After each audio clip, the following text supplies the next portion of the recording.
तो last episode के and पे हमने देखा था कि मास्टर शिम जो होते हैं ऊपर खड़े आप कुछ देख रहे होते हैं, वहां पर नीचे एक डीमन जनरल अपीयर होता है और उसके साथ वहां पर उसके काफी सारे लोग होते हैं जिन्होंने मर्चेंट ग्रुप के लोगों को पकड़ रखा होता है। तो मास्टर शिम जब वहां पर देख रहे होते हैं, सेकंड ब्रदर उसके पास आता है, उसे कहता है कि जेंगेक हुआ क्या है वहां पर, तुम क्या देख रहे हो। तो उसे कहता है कि शायद तो जाओगे यहाँ पर बात की तो उनको पता चल जाएगा। तो सेकंड ब्रदर उसे कहता है कि तुम यहाँ पर इस तरह से बिहेव क्यों कर रहे हो, क्या वाकई में वहां पर नीचे जो लोग हैं वो इतने ज्यादा खतरनाक है जो तुम यहाँ पर इस तरह से डर रहे हो। तो उसे कहता है कि हाँ मैं यहाँ पर डर रहा हूँ, वहां पर नीचे देखो तो जरा तुम्हें खुद ही समझ आ जाए कि उनकी बॉडी के अंदर से कितनी पावरफुल ओमनियस और डार्क एनर्जी निकल रही है। वो लोग वाकई में बहुत ज्यादा खतरनाक हैं और हम लोग यहाँ पर इस तरह के दुश्मन का सामना पहले कभी नहीं कर चुके। और इन सभी लोगों को देखकर तो लगता है ये कोई अनऑर्थोडॉक्स फैक्शन से भी नहीं है, बल्कि ये किसी और फैक्शन से हैं। हो सकता है कि ये किसी डिमोनिक फैक्शन से हो जो कि 20 साल पहले यहाँ पर से खत्म हो गई थी। इनके ऑर्गेनाइजेशन का साइज भी काफी ज्यादा बड़ा है। सभी लोगों ने यहाँ पर ब्लैक ड्रेसेस पहने हुए और ऊपर से यहाँ पर इनका जो जनरल है वो बहुत ज्यादा खतरनाक लग रहा है और ये लोग यहाँ पर किसी को मारने से झिझक नहीं रहे। इसका मतलब यह है कि ये लोग इवल फैक्शन से हो सकते हैं,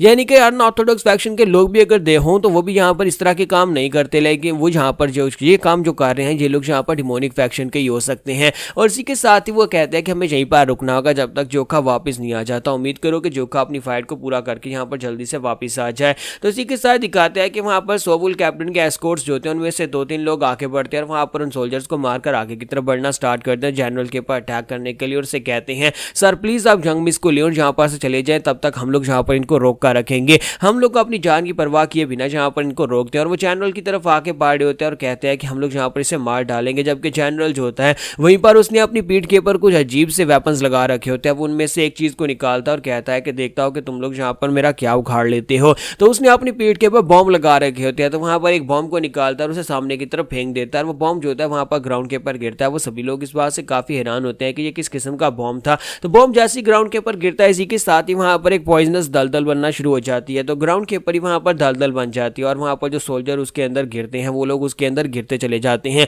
यानी कि वो लोग वहां पर उसके अंदर डूबना शुरू हो जाते हैं और उसे बाहर नहीं निकल पा रहे होते। वो कहते हैं कि ये क्या चीज है, हमें अपने अंदर क्यों खींच रही है। तो ये एक नई पावर है जो कि पहली बार हम लोग यहाँ पर किसी मांगा में देख रहे हैं। तो इसी के साथ ही वो लोग जो होते हैं वहीं पर उस चीज के अंदर डूब जाते हैं और उसके बाद जनरल जो होता है वो चीफ की तरफ देखता है और उसे कहता है क्या तुम अभी भी यहाँ पर कोई बेवकूफी करना चाहते हो। और ऊपर बैठे हमारे मास्टर शिम और उसके साथ साथ सेकंड ब्रदर दोनों हैरान हो जाते हैं और कहते हैं कि ये चीज थी क्या। तो जबकि हमारा जो शिम होता है वो सोच रहा होता है कि मैंने कभी अनऑर्थोडॉक्स फैक्शन में भी इस तरह के वेपन्स के बारे में नहीं सुना, इन लोगों के वेपन्स भी बहुत ज्यादा हैरान करने वाले हैं और ऊपर से जिस तरह से यहाँ पर इन वेपन्स को यूज करके लोगों को मार रहे हैं, अब तो ये बात कंफर्म है कि ये डिमोनिक फैक्शन से ही हो सकते हैं। तो इसी के साथ ही हमारा जो जनरल होता है वो अपने पास एक और बॉम्ब निकालता है और कहता है कि जल्दी से बताओ कि वो चीज कहां पर है, तुमने उस चीज को कहां पर छुपाया है। दूसरी तरफ हमारा जोका का सीन दिखाता है कि जोका ने काफी सारे सोल्जर्स को मार दिया और उनमें से एक सोल्जर जो होता है वहां पर अपने दोनों एक्सिस को सामने की तरफ थ्रो करता है। तो हमारा जियोन जो होता है उसके अटैक्स को अवॉइड करते हुए बड़ी तेजी के साथ उसके करीब पहुंचता है, उसकी चेस्ट के ऊपर अटैक करके उसको मार डालता है। एक पीछे से निकलता है और वो उसके अटैक को भी ब्लॉक करके उसको भी मार डालता है।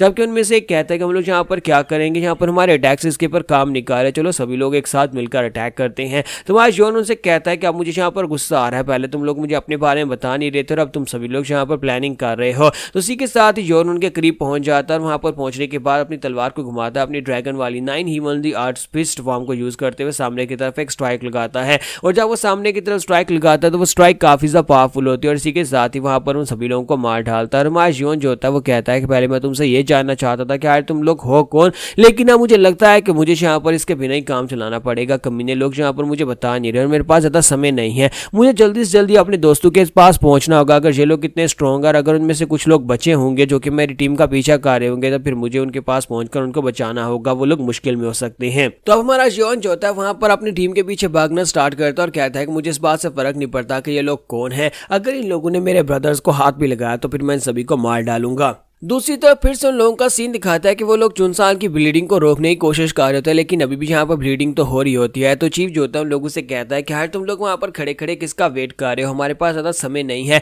चलो जल्दी से यहाँ पर से निकलते हैं और हमें आगे बढ़ना होगा, हमें उस गाँव तक पहुँचना वरना चुनसान नहीं बच पाएगा। तो इसी के साथ शिमू से कहता है कि हमें यहाँ पर से घूम कर जाना पड़ेगा, ये रास्ता बिल्कुल भी सेफ नहीं है और हम लोग इस रास्ते से आगे नहीं बढ़ सकते। तो उनका एक ब्रदर जो होता है वापस आता है और उनसे कहता है कि मैं आसपास के एरिया को स्कैन करके आया हूँ, आसपास के एरिया से गुजरने करने का कोई रास्ता नहीं है, सिर्फ और सिर्फ यही एक रास्ता है जिससे हम लोग उस गांव की तरफ आगे बढ़ सकते हैं। तो चीफ उसे कहता है तो फिर अब हम लोग यहाँ पर क्या करेंगे, तो उसे कहता है कि यहाँ पर से आसपास में एक बहुत ही दूर का रास्ता है जो कि कम से कम यहाँ पर हमें 3-4 घंटे एक्स्ट्रा लग जाएंगे और मुझे नहीं लगता कि चुलसान इतनी देर तक यहाँ पर टिक पाएगा। तो चीफ कहता है तो फिर हमें यहीं पर से गुजरना होगा, चाहे कुछ भी हो जाए, मैं खुद यहाँ पर से रास्ता बनाऊंगा। और चीफ जो होता है वहाँ पर दोनों के पास चला जाता है और कहता है कि तुम लोग यहाँ पर क्या देख रहे हो, यहाँ पर क्या चल रहा है। सेकंड ब्रदर उसे कहता है कि तुमने तो हमें यहाँ पर डरा ही दिया था, अब चुपचाप यहाँ पर बैठकर देखो देखो वहाँ पर हो क्या रहा है। तो चीफ कहता है क्या ये लोग वाकई में इतने ज़्यादा डेंजरस है कि हमें यहाँ पर इनसे डरने की ज़रूरत है। तो मास्टर शिमू से कहता है कि ज़रा गौर से देखो, हमने इस तरह के लोग और इस तरह की मार्शल आर्ट्स पहले ज़िंदगी में कभी नहीं देखी और ऊपर से इनकी पावर्स फियरसम है। यहाँ पर बहुत सारे लोग हैं और ये लोग किसी को मारने से पहले सोचते भी नहीं है। तो इसी के साथ में चीफ जो होता है वहाँ पर नीचे देखता है तो हमारा जनरल जो होता है उसने अपना बॉम्ब वहाँ पर चीफ की तरफ सामने किया होता है और उससे पूछ रहा होता है कि बताओ कि वो आइटम कहाँ पर है। जबकि सोवुल चीफ उसे कहता है कि मुझे मार डालो लेकिन मैं तुम्हें कभी भी यहाँ पर उस आइटम के बारे में नहीं बताऊंगा। तो जनरल उसे कहता है बड़ी हैरानी की बात है कि तुम यहाँ पर उस आइटम के बारे में बता क्यों नहीं रहे, जबकि तुम्हें तो पता भी नहीं होगा कि वो आइटम किस लिए इस्तेमाल होती है। इसका मतलब यह है कि तुम्हें पता है कि उसे कैसे यूज करते हैं। अगर तुम्हें पता है कि उसे कैसे यूज करते हैं तो फिर तो तुम्हें जिंदा छोड़ने का कोई सवाल ही पैदा नहीं होता, क्योंकि हम लोगों ने अभी तक 8 बीट बेल को जो भी यूज कर सकता था उन सभी को ढूंढ ढूंढ कर मार दिया है, ताकि किसी को भी उस 8 बीट बेल को यूज करने का तरीका नहीं आना चाहिए सिवाय हमारे लोगों के। इसलिए अब यहाँ पर अगर तुम्हें इस तरीके के बारे में पता है तो फिर तुम्हें भी मरना होगा। फिर साथ ही वो उसकी बेटी की तरफ देखता है और उसे कहता है लेकिन तुम मुझे उस आइटम के बारे में कब तक नहीं बताओगे, मैं देखता हूँ कि तुम कब तक अपना मुंह बंद रखोगे। अगर हम लोग यहाँ पर तुम्हारी बेटी के साथ वो सब कुछ करें तुम्हारी आंखों के सामने तो फिर तो तुम यहाँ पर अपना मुंह खोलोगे। और उसे कहता है कि मेरे पास यहाँ पर 25 लोग हैं, 25 लोग बारी बारी यहाँ पर तुम्हारी बेटी को नोचेंगे और तुम्हारी आंखों के सामने नोचेंगे। जिस पर मास्टर सोवुल चिल्लाकर उसे कहते हैं अपनी बकवास बंद करो, तुम यहाँ पर हमें मार क्यों नहीं डालते, ऐसा मत करना। तो जनरल उसे कहता है कि देखा मुझे पता था तुम यहाँ पर इसके ऊपर रिएक्शन दोगे। और इसी के साथ ही वो अपने सबॉर्डिनेट से कहता है कि ठीक है तुम सभी लोग यहाँ पर एक एक करके इसको नोचना स्टार्ट करो, यानी कि इसके साथ वो करना स्टार्ट करो। और वो लोग इसी के साथ उसकी बेटी को वहां पर पकड़ लेते हैं, एक एक करके वो उसके साथ यहाँ पर रेप करने वाले हैं। लेकिन इससे पहले यहाँ पर माँ सोवुल चीफ जो होता है चिल्ला चिल्ला कर उसे कहता है रुक जाओ ऐसा मत करना प्लीज, मैं यहाँ पर तुम्हें देता हूँ, मैं तुम्हें वो आइटम दे देता हूँ। तो जनरल उसे कहता है कि तुमने बड़ी जल्दी यहाँ पर अपना माइंडसेट बना लिया, मैं तुम पहले भी यहाँ पर वो आइटम हमारे हवाले कर सकते थे। तो सोवुल चीफ उनसे कहता है कि मैं तुम्हें वो आइटम दे दूंगा लेकिन तुम्हें मुझे और मेरी बेटी को जाने देना होगा। तो जनरल उसे कहता है हाँ क्यों नहीं मैं तुम्हें तुम्हारी बेटी को यहाँ से जाने दूंगा, तुमने बहुत ही अच्छा फैसला किया है। तो उसी के साथ उसे कहता है कि अब जल्दी से वो आइटम हमारे हवाले करो। तो एक सोल्जर अपने पास उस आइटम को निकालता है और उसे कहता है ये ले चीफ, क्या वाकई में इनको ये देना चाहते हैं। और चीफ वहां पर सोच रहा था कि मैं यहाँ पर इस आइटम की रक्षा करने के लिए अपने कितने सोल्जर्स को गवा चुका और फाइनली मुझे अब यहाँ पर इस चीज को उनके हवाले करना ही पड़ेगा। मेरे मास्टर ने कहा था कि इस चीज को अपने पास संभाल कर रखना, डिमोनिक फैक्शन के लोगों के हाथ में ये नहीं लगनी चाहिए, क्योंकि डिमोनिक फैक्शन के लोग इससे अपनी पावर्स को बढ़ा सकते हैं और ये कमीने लोग तो पहले यहाँ पर इतने स्ट्रॉन्गर हैं, अगर इन लोगों के हाथ में ये बेल लग जाती है तो फिर तो ये लोग यहाँ पर दुनिया के लिए एक नाइटमेयर बन जाएंगे। 20 साल पहले जो कुछ भी हुआ था 20 साल बाद अब यहाँ पर दोबारा होने वाला है। और इसी के साथ चीफ कहता है लेकिन मेरे पास और कोई रास्ता नहीं है। तो वो इस बॉक्स को उस जनरल के सामने करता है। जनरल उस बॉक्स को अपने हाथ में पकड़ता है, बहुत ज्यादा खुश हो जाता है, कहता है मुझे यहाँ पर महसूस हो रहा है, मुझे इसके अंदर से बहुत ही पावरफुल एनर्जी महसूस हो रही है, लगता है कि हमारा प्लान यहाँ पर काम कर गया। तो जनरल जो होता है वहां पर उसके पास से बॉक्स लेने के बाद अपने सोल्जर से कहता है कि तुम सभी लोग यहाँ पर इस लड़की के साथ मजे करने के बाद इस लड़की को मार डालना और साथ ही यहाँ पर सोवुल चीफ को भी मार डालना, किसी को भी यहाँ पर नहीं छोड़ना, सबूत यहाँ पर पीछे नहीं बचने चाहिए। और मैं यहाँ पर से जा रहा हूँ। तो यहाँ पर हमारी एपिसोड 41 का एंड करेंगे और नेक्स्ट एपिसोड में देखेंगे चीफ और उसकी बेटी यहाँ पर मारे जाएंगे या फिर हमारी टीम आगे बढ़कर इनको बचा लेगी। तो लास्ट एपिसोड के एंड पे हमने देखा था कि वहां पर जो जनरल होता है डिमोनिक जनरल, उसको वो चीज मिल जाती है, लेकिन उसके बावजूद वो अपने साथियों से कहता है कि इस लड़की के साथ मजे करने के बाद इसको ठिकाने लगा देना और साथ ही इसके बाप पर बाकी सभी लोगों को भी मार डालना। तो इस बात से सोवुल कैप्टन उसे कहता है कि ये क्या बकवास हो रही है, तुमने कहा था कि तुम हमें जिंदा छोड़ दोगे अगर मैं तुम्हें वो आइटम दे देता हूँ, लेकिन तुम यहाँ पर ये क्या कर रहे हो। तो वो उसे कहता है कि तुमने मुझसे झूठ बोला और मुझे यहाँ पर इतना वेट करवाया और हमारे कितने सारे लोग यहाँ पर मारे गए हैं, हम तुम्हें यहाँ पर इतनी आसानी से कैसे छोड़ सकते हैं। और इसी के साथ ही वहां पर मास्टर जो होता है वो चिल्ला चिल्ला कर उसे कह रहे होते हैं कि नहीं तुम ऐसा बिल्कुल भी नहीं कर सकते, जो तुम्हें चाहिए था हमने तुम्हें दे दिया, अब तुम यहाँ पर ऐसा बिल्कुल नहीं करोगे, तुम एक बहुत ही घटिया इंसान हो, तुम एक इंसान कहलाने के लायक भी नहीं हो, तुम बिल्कुल भी एक इंसान नहीं हो, तुम्हें यहाँ पर डिवाइन पनिशमेंट मिलनी चाहिए। तो इसी के साथ ही जनरल उसे कहता है कि मैं ही यहाँ पर पनिशमेंट हूँ, तुम्हें क्या लगता है कि कोई मुझे यहाँ पर पनिशमेंट देने के लिए आएगा। और साथ ही उसे कहता है कि अब जबकि यहाँ पर मेरे लोग तुम्हारी बेटी को तुम्हारी आंखों के सामने नोचेंगे, वो एक एक करके उसके साथ यहाँ पर वो सब करेंगे जो तुम यहाँ पर खुद अपनी आंखों से देखोगे। और वो लड़की बेचारी वहां पर चिल्ला चिल्ला कर कह रही होती है कोई मेरी मदद को आओ, और वो उसके कपड़े फाड़ रहे होते हैं। जैसे वहां पर वो चिल्ला रही होती है कोई मेरी मदद को आओ, कोई मेरी मदद को आओ, तो इसी के साथ उन्हें पीछे से चिल्लाने की आवाज आती है। तो हमारे चीफ जो होते हैं ऊपर से जंप करते हुए नीचे उतर आते हैं और उन्हें गाली देते हैं और कहते हैं कि तुम घटिया लोग, तुम तो यहाँ पर जानवर से भी ज्यादा बदतर हो, तुम यहाँ पर एक मार्शल आर्टिस्ट अपने आप को कहते हो लेकिन तुम एक मार्शल आर्टिस्ट होने के लायक नहीं हो, तुम लोग यहाँ पर ये कर क्या रहे हो, यहीं पर रुक जाओ वरना मेरी तलवार तुम सभी गर्दन काटेगी, तुम लोग यहाँ पर ऐसा बिल्कुल भी नहीं कर सकते, कम से कम किसी की फैमिली के साथ तो बिल्कुल भी नहीं। तो हमारा सेकंड ब्रदर और साथ में मास्टर शिम दोनों काफी हैरान हो जाते हैं कि इसे अचानक से क्या हो गया, ये यहाँ पर नीचे क्यों उतर गया है। तो मास्टर यानी चीफ जो होता है वहां पर नीचे जाने के बाद उनसे कहता है कि हम लोग यहाँ पर 5 पीक स्ट्रॉन्ग होल्ड के 10 हीरोज हैं और मैं यहाँ पर हीनान प्रोविंस में आया हूँ ताकि तुम सभी लोगों को बचा सकूं। और नीचे उतरने के बाद उन्हें अपने बारे में बताते हुए साथ ही अपना नाम चेंज करता है और कहता है कि मैं फ्लाइंग ड्रैगन सेक्टर से हूँ, यानी कि पहले वो 5 पीक माउंटेन का बताने वाला था। सेकंड ब्रदर कहता है कि क्या तुमने यहाँ पर इस बात को नोटिस किया। तो शिम उसे कहता है हाँ मैंने भी नोटिस किया, कितनी जल्दी उसने यहाँ पर जंप करते हुए भी अपनी आवाज को बदल लिया, यानी कि उसने यहाँ पर शुक्र है कि 5 पीक माउंटेन का नाम लेते लेते यहाँ पर फ्लाइंग ड्रैगन का नाम ले लिया। तो इसी के साथ ही जनरल जो होता है वो अपने साथियों से कहता है कि जाओ जाकर उसको मार डालो और उसके सोल्जर्स जो होते हैं बड़ी तेजी के साथ चीफ को मारने के लिए आगे बढ़ते हैं। और चीफ कहता है क्या तुम लोगों को लगता है कि तुम लोग मुझे मार सकते हो, तुम्हारे जैसे मिनियंस मुझे नहीं मार सकते। और वो अपनी तलवार को घुमाता है और उनमें से एक को मार डालता है, दूसरे दो जो होते हैं वो बड़ी तेजी से आगे बढ़ते हैं और उसे मारने के लिए, लेकिन हमारा चीफ जो होता है उन दोनों को भी वहां पर मार डालता है और उनसे कहता है कि तुम्हारे जैसे कचरा लोग मेरा मुकाबला नहीं कर सकते। तो वो लोग कहते हैं कि ये तो काफी सा बेहतर लगता है कि काफी स्ट्रॉन्ग वॉरियर्स है जो यहाँ पर इनको बचाने के लिए आया है। तो वहीं से 3-4 और लोग भागते हुए आगे बढ़ते हैं और कहते हैं कि हम इस फाइट को और ज्यादा लंबा नहीं खींच सकते, हमें इस फाइट को जल्दी से जल्दी खत्म करना होगा। जनरल अपना काम पूरा कर चुके हैं, हमें यहाँ पर इन लोगों को मारना ही होगा। लेकिन इसी के साथ ही वहां पर ऊपर से एक बंदा तीर चलाता है और उनको वहीं पर रोक देता है। तो इस बात से वो लोग और भी हैरान होते हैं। तो हमारी चायोन जो होती है ऊपर से तीर चला रही होती है और उनसे कहते हैं कि तुम्हें क्या लगा था कि हमारा चीफ यहाँ पर अकेला फाइट करेगा। उसने कहा नहीं कि हम लोग 10 हीरोज हैं, इसका मतलब यह है कि हम लोग 10 लोग हैं। और इसी के साथ ही हमारा सेकंड ब्रदर जो होता है वो कहता है कि मुझे पहले से पता था कि हमें भी यहाँ पर फाइट में उतरना ही पड़ेगा। अब जबकि हमारे चीफ ने फैसला कर ही लिया है फाइट करने का, तो फिर हम सभी लोग यहाँ पर पीछे क्यों रुके। तो वो सभी लोग भी यहाँ पर फाइट के लिए नीचे उतरना स्टार्ट करते हैं। तो वो लोग वहां पर नीचे की तरफ आ रहे होते हैं और साथ ही वहां पर आने से पहले सोबियोक से कहते हैं कि सोबियोक तुम यहीं पर रुकना, यहाँ पर रुककर चुलसान का ध्यान रखो, इसकी ब्लीडिंग को रोको, हम लोग अभी फाइट को खत्म करके आते हैं। और साथ ही सेकंड ब्रदर भी जंप करते हुए नीचे उतर जाता है। जब वो नीचे उतरता है तो चीफ उन सभी लोगों से कहता है कि मेरे भाइयों प्लीज मुझे माफ कर देना कि तुम सभी लोग यहाँ पर मेरी वजह से फाइट करने वाले हो, लेकिन मुझे तुम्हारी जरूरत है, हम सभी लोग मिलकर यहाँ पर इन कमीने लोगों को सबक सिखाएंगे। तो थर्ड ब्रदर जो होता है वहां पर सेकंड ब्रदर से कहता है कि यहाँ पर तो बहुत सारे लोग हैं, क्या हम लोग ठीक रहेंगे, क्या हम इनको हरा पाएंगे। तो सेकंड ब्रदर उसे कहता है कि अब इस बात से क्या फर्क पड़ता है कि वहां पर कितने लोग हैं, जबकि चीफ यहाँ पर खुद इस गंद के अंदर उतर ही चुका है, तो फिर हमें भी यहाँ पर उसके साथ उतरकर इन सभी लोगों को मारना ही होगा, यानी कि हमें अपने चीफ का साथ तो देना ही पड़ेगा, ज्यादा सोचने की जरूरत नहीं है, फैसला हो चुका है। और इसी के साथ ही वो सभी लोग वहां पर फाइट करना शुरू कर देते हैं। तो अब यहाँ पर 5 पीक माउंटेन बैंडर्स जो है वो भी नीचे उतर आते हैं और दूसरी तरफ से ब्लैक रोब मास्टर्स होते हैं जो कि उनके ऊपर अटैक कर रहे होते हैं और सभी लोग यहाँ पर अपनी फाइट कर रहे होते हैं। सेकंड ब्रदर जो होता है वो कहता है कि तुम सभी लोगों को क्या लगता है कि तुम लोग यहाँ पर इतनी आसानी से हमें मार पाओगे, तुमने चुलसान के साथ जो कुछ भी किया उसके बाद हमें यहाँ पर बदला भी लेना है। तो उनमें से एक उनसे कहता है कि तुम सभी लोग मरने के लिए यहाँ पर नीचे उतरे हो, तुम्हें लगता है कि तुम्हारे जैसे कमजोर लोग यहाँ पर हमें रोक पाएंगे। तो हमारा सेकंड ब्रदर वो भी इस बात को समझ रहा होता है कि ये लोग वाकई में काफी ज्यादा स्पेशल हैं। और इसी के साथ ही मास्टर शिम पीछे से निकलता है और आकर उस वाले को मारता है जो कि सेकंड ब्रदर के ऊपर अटैक करने वाला था। तो मास्टर शिम कहता है कि मैंने तुम लोगों से कहा नहीं था कि हमें यहाँ पर छुप कर रहना है, लेकिन तुम लोग यहाँ पर बीच में क्यों आ गए हो। ये सभी लोग तो यहाँ पर काफी ज्यादा स्ट्रॉन्गर है और जहाज तौर पर इनके वो 2 जनरल जो साइड के ऊपर खड़े हैं, अगर वो लोग इस फाइट का हिस्सा बनेंगे तो ये फाइट बहुत ज्यादा मुश्किल हो जाएगी। लेकिन पता नहीं मैं यहाँ पर अपने आप को इस फाइट का हिस्सा क्यों बना रहा हूँ। तो सेकंड ब्रदर उसे कहता है कि मुझे लगता है कि आज से हम तुम्हारे पर भी भरोसा कर सकते हैं और तुम्हें भी यहाँ पर 10 ब्रदर्स में शामिल करना पड़ेगा। मास्टर शिम उनसे कहता है कि मुझे नहीं लगता है कि यहाँ पर ये वक्त ऐसी बातें करने का है, फिलहाल के लिए यहाँ पर एक बैटल हो रही है और हमारे जीतने के चांसेस बहुत ज्यादा कम है। हालांकि यहाँ पर जीतने के चांसेस बहुत ज्यादा कम है, लेकिन मुझे लगता है कि हम लोग कम से कम 15 मिनट के लिए इनको रोक कर रख सकते हैं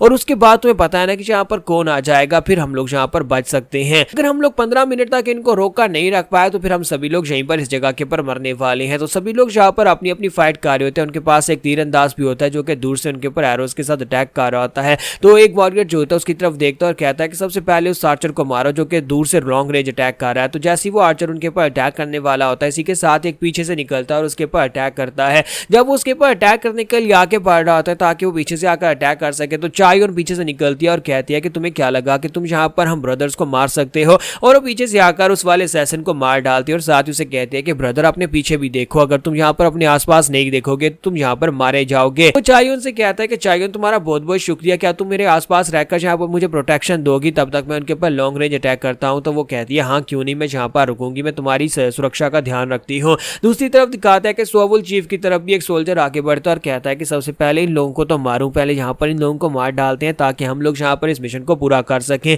और जैसे ही वो आगे बढ़ रहा था इसी के साथ ही हमारा चीफ उसके रास्ते में आकर खड़ा आ जाता है और कहता है कि इन तक पहुंचने से पहले तुम्हें यहाँ पर मुझे मारना होगा, हम लोग यहाँ पर इस मर्चेंट ग्रुप के चीफ को बचाएंगे। तो हमारा चीफ वहां पर नीचे उतरने के बाद सोवुल चीफ से कहता है कि सोवुल चीफ मुझे यहाँ पर तुम्हें सही जवाब देना होगा, मेरे पास ज्यादा वक्त नहीं है, अब जल्दी से बताओ कि तुम्हारे जो लोग यहाँ पर जिंदा बचे हुए हैं क्या उनमें कोई डॉक्टर है, क्योंकि हमारे चीफ को एक डॉक्टर चाहिए। और इसी वजह से हमारा चीफ नीचे उतरा था तो उसे वहां पर से एक डॉक्टर मिल जाता है और वहां पर फाइट चल रही होती है। और इस फाइट के बीच बीच हमारे थर्ड ब्रदर को दिखाता है कि वो भी यहाँ पर फाइट कर रहा था, लेकिन वहीं पर एक सोल्जर आगे बढ़ता है, उसे पंच मारने लगता है। तो सेकंड ब्रदर उसे कहता है कि इमदाद क्या तुम ठीक हो, तो पंच खाकर पीछे की तरफ गिरता है। सेकंड ब्रदर कहता है कि सिचुएशन काफी ज्यादा बुरी है, हम लोग यहाँ पर इनको जितना मारे उतने ज्यादा और निकल आते हैं, जहाँ पर इनके नाम इनका तो जो क्वांटिटी खत्म होने का नाम ही नहीं ले रही और ज्यादा बढ़ते जा रहे हैं। और इसी तरह अगर चलता रहा तो हम सभी लोग पहले से थक चुके और हम लोग यहाँ पर इनका मुकाबला नहीं कर पाएंगे। जबकि दूसरी तरफ से वो लोग सोच रहे होते हैं कि यार ये लोग कहां से आए हैं, ये लोग तो मॉन्स्टर्स की तरह स्ट्रांग हैं, यानी कि ये लोग यहाँ पर हमारे सामने काफी देर से टिक पा रहे हैं। तो सेकंड ब्रदर कहता है कि चीफ अब हम लोग यहाँ पर से क्या करेंगे।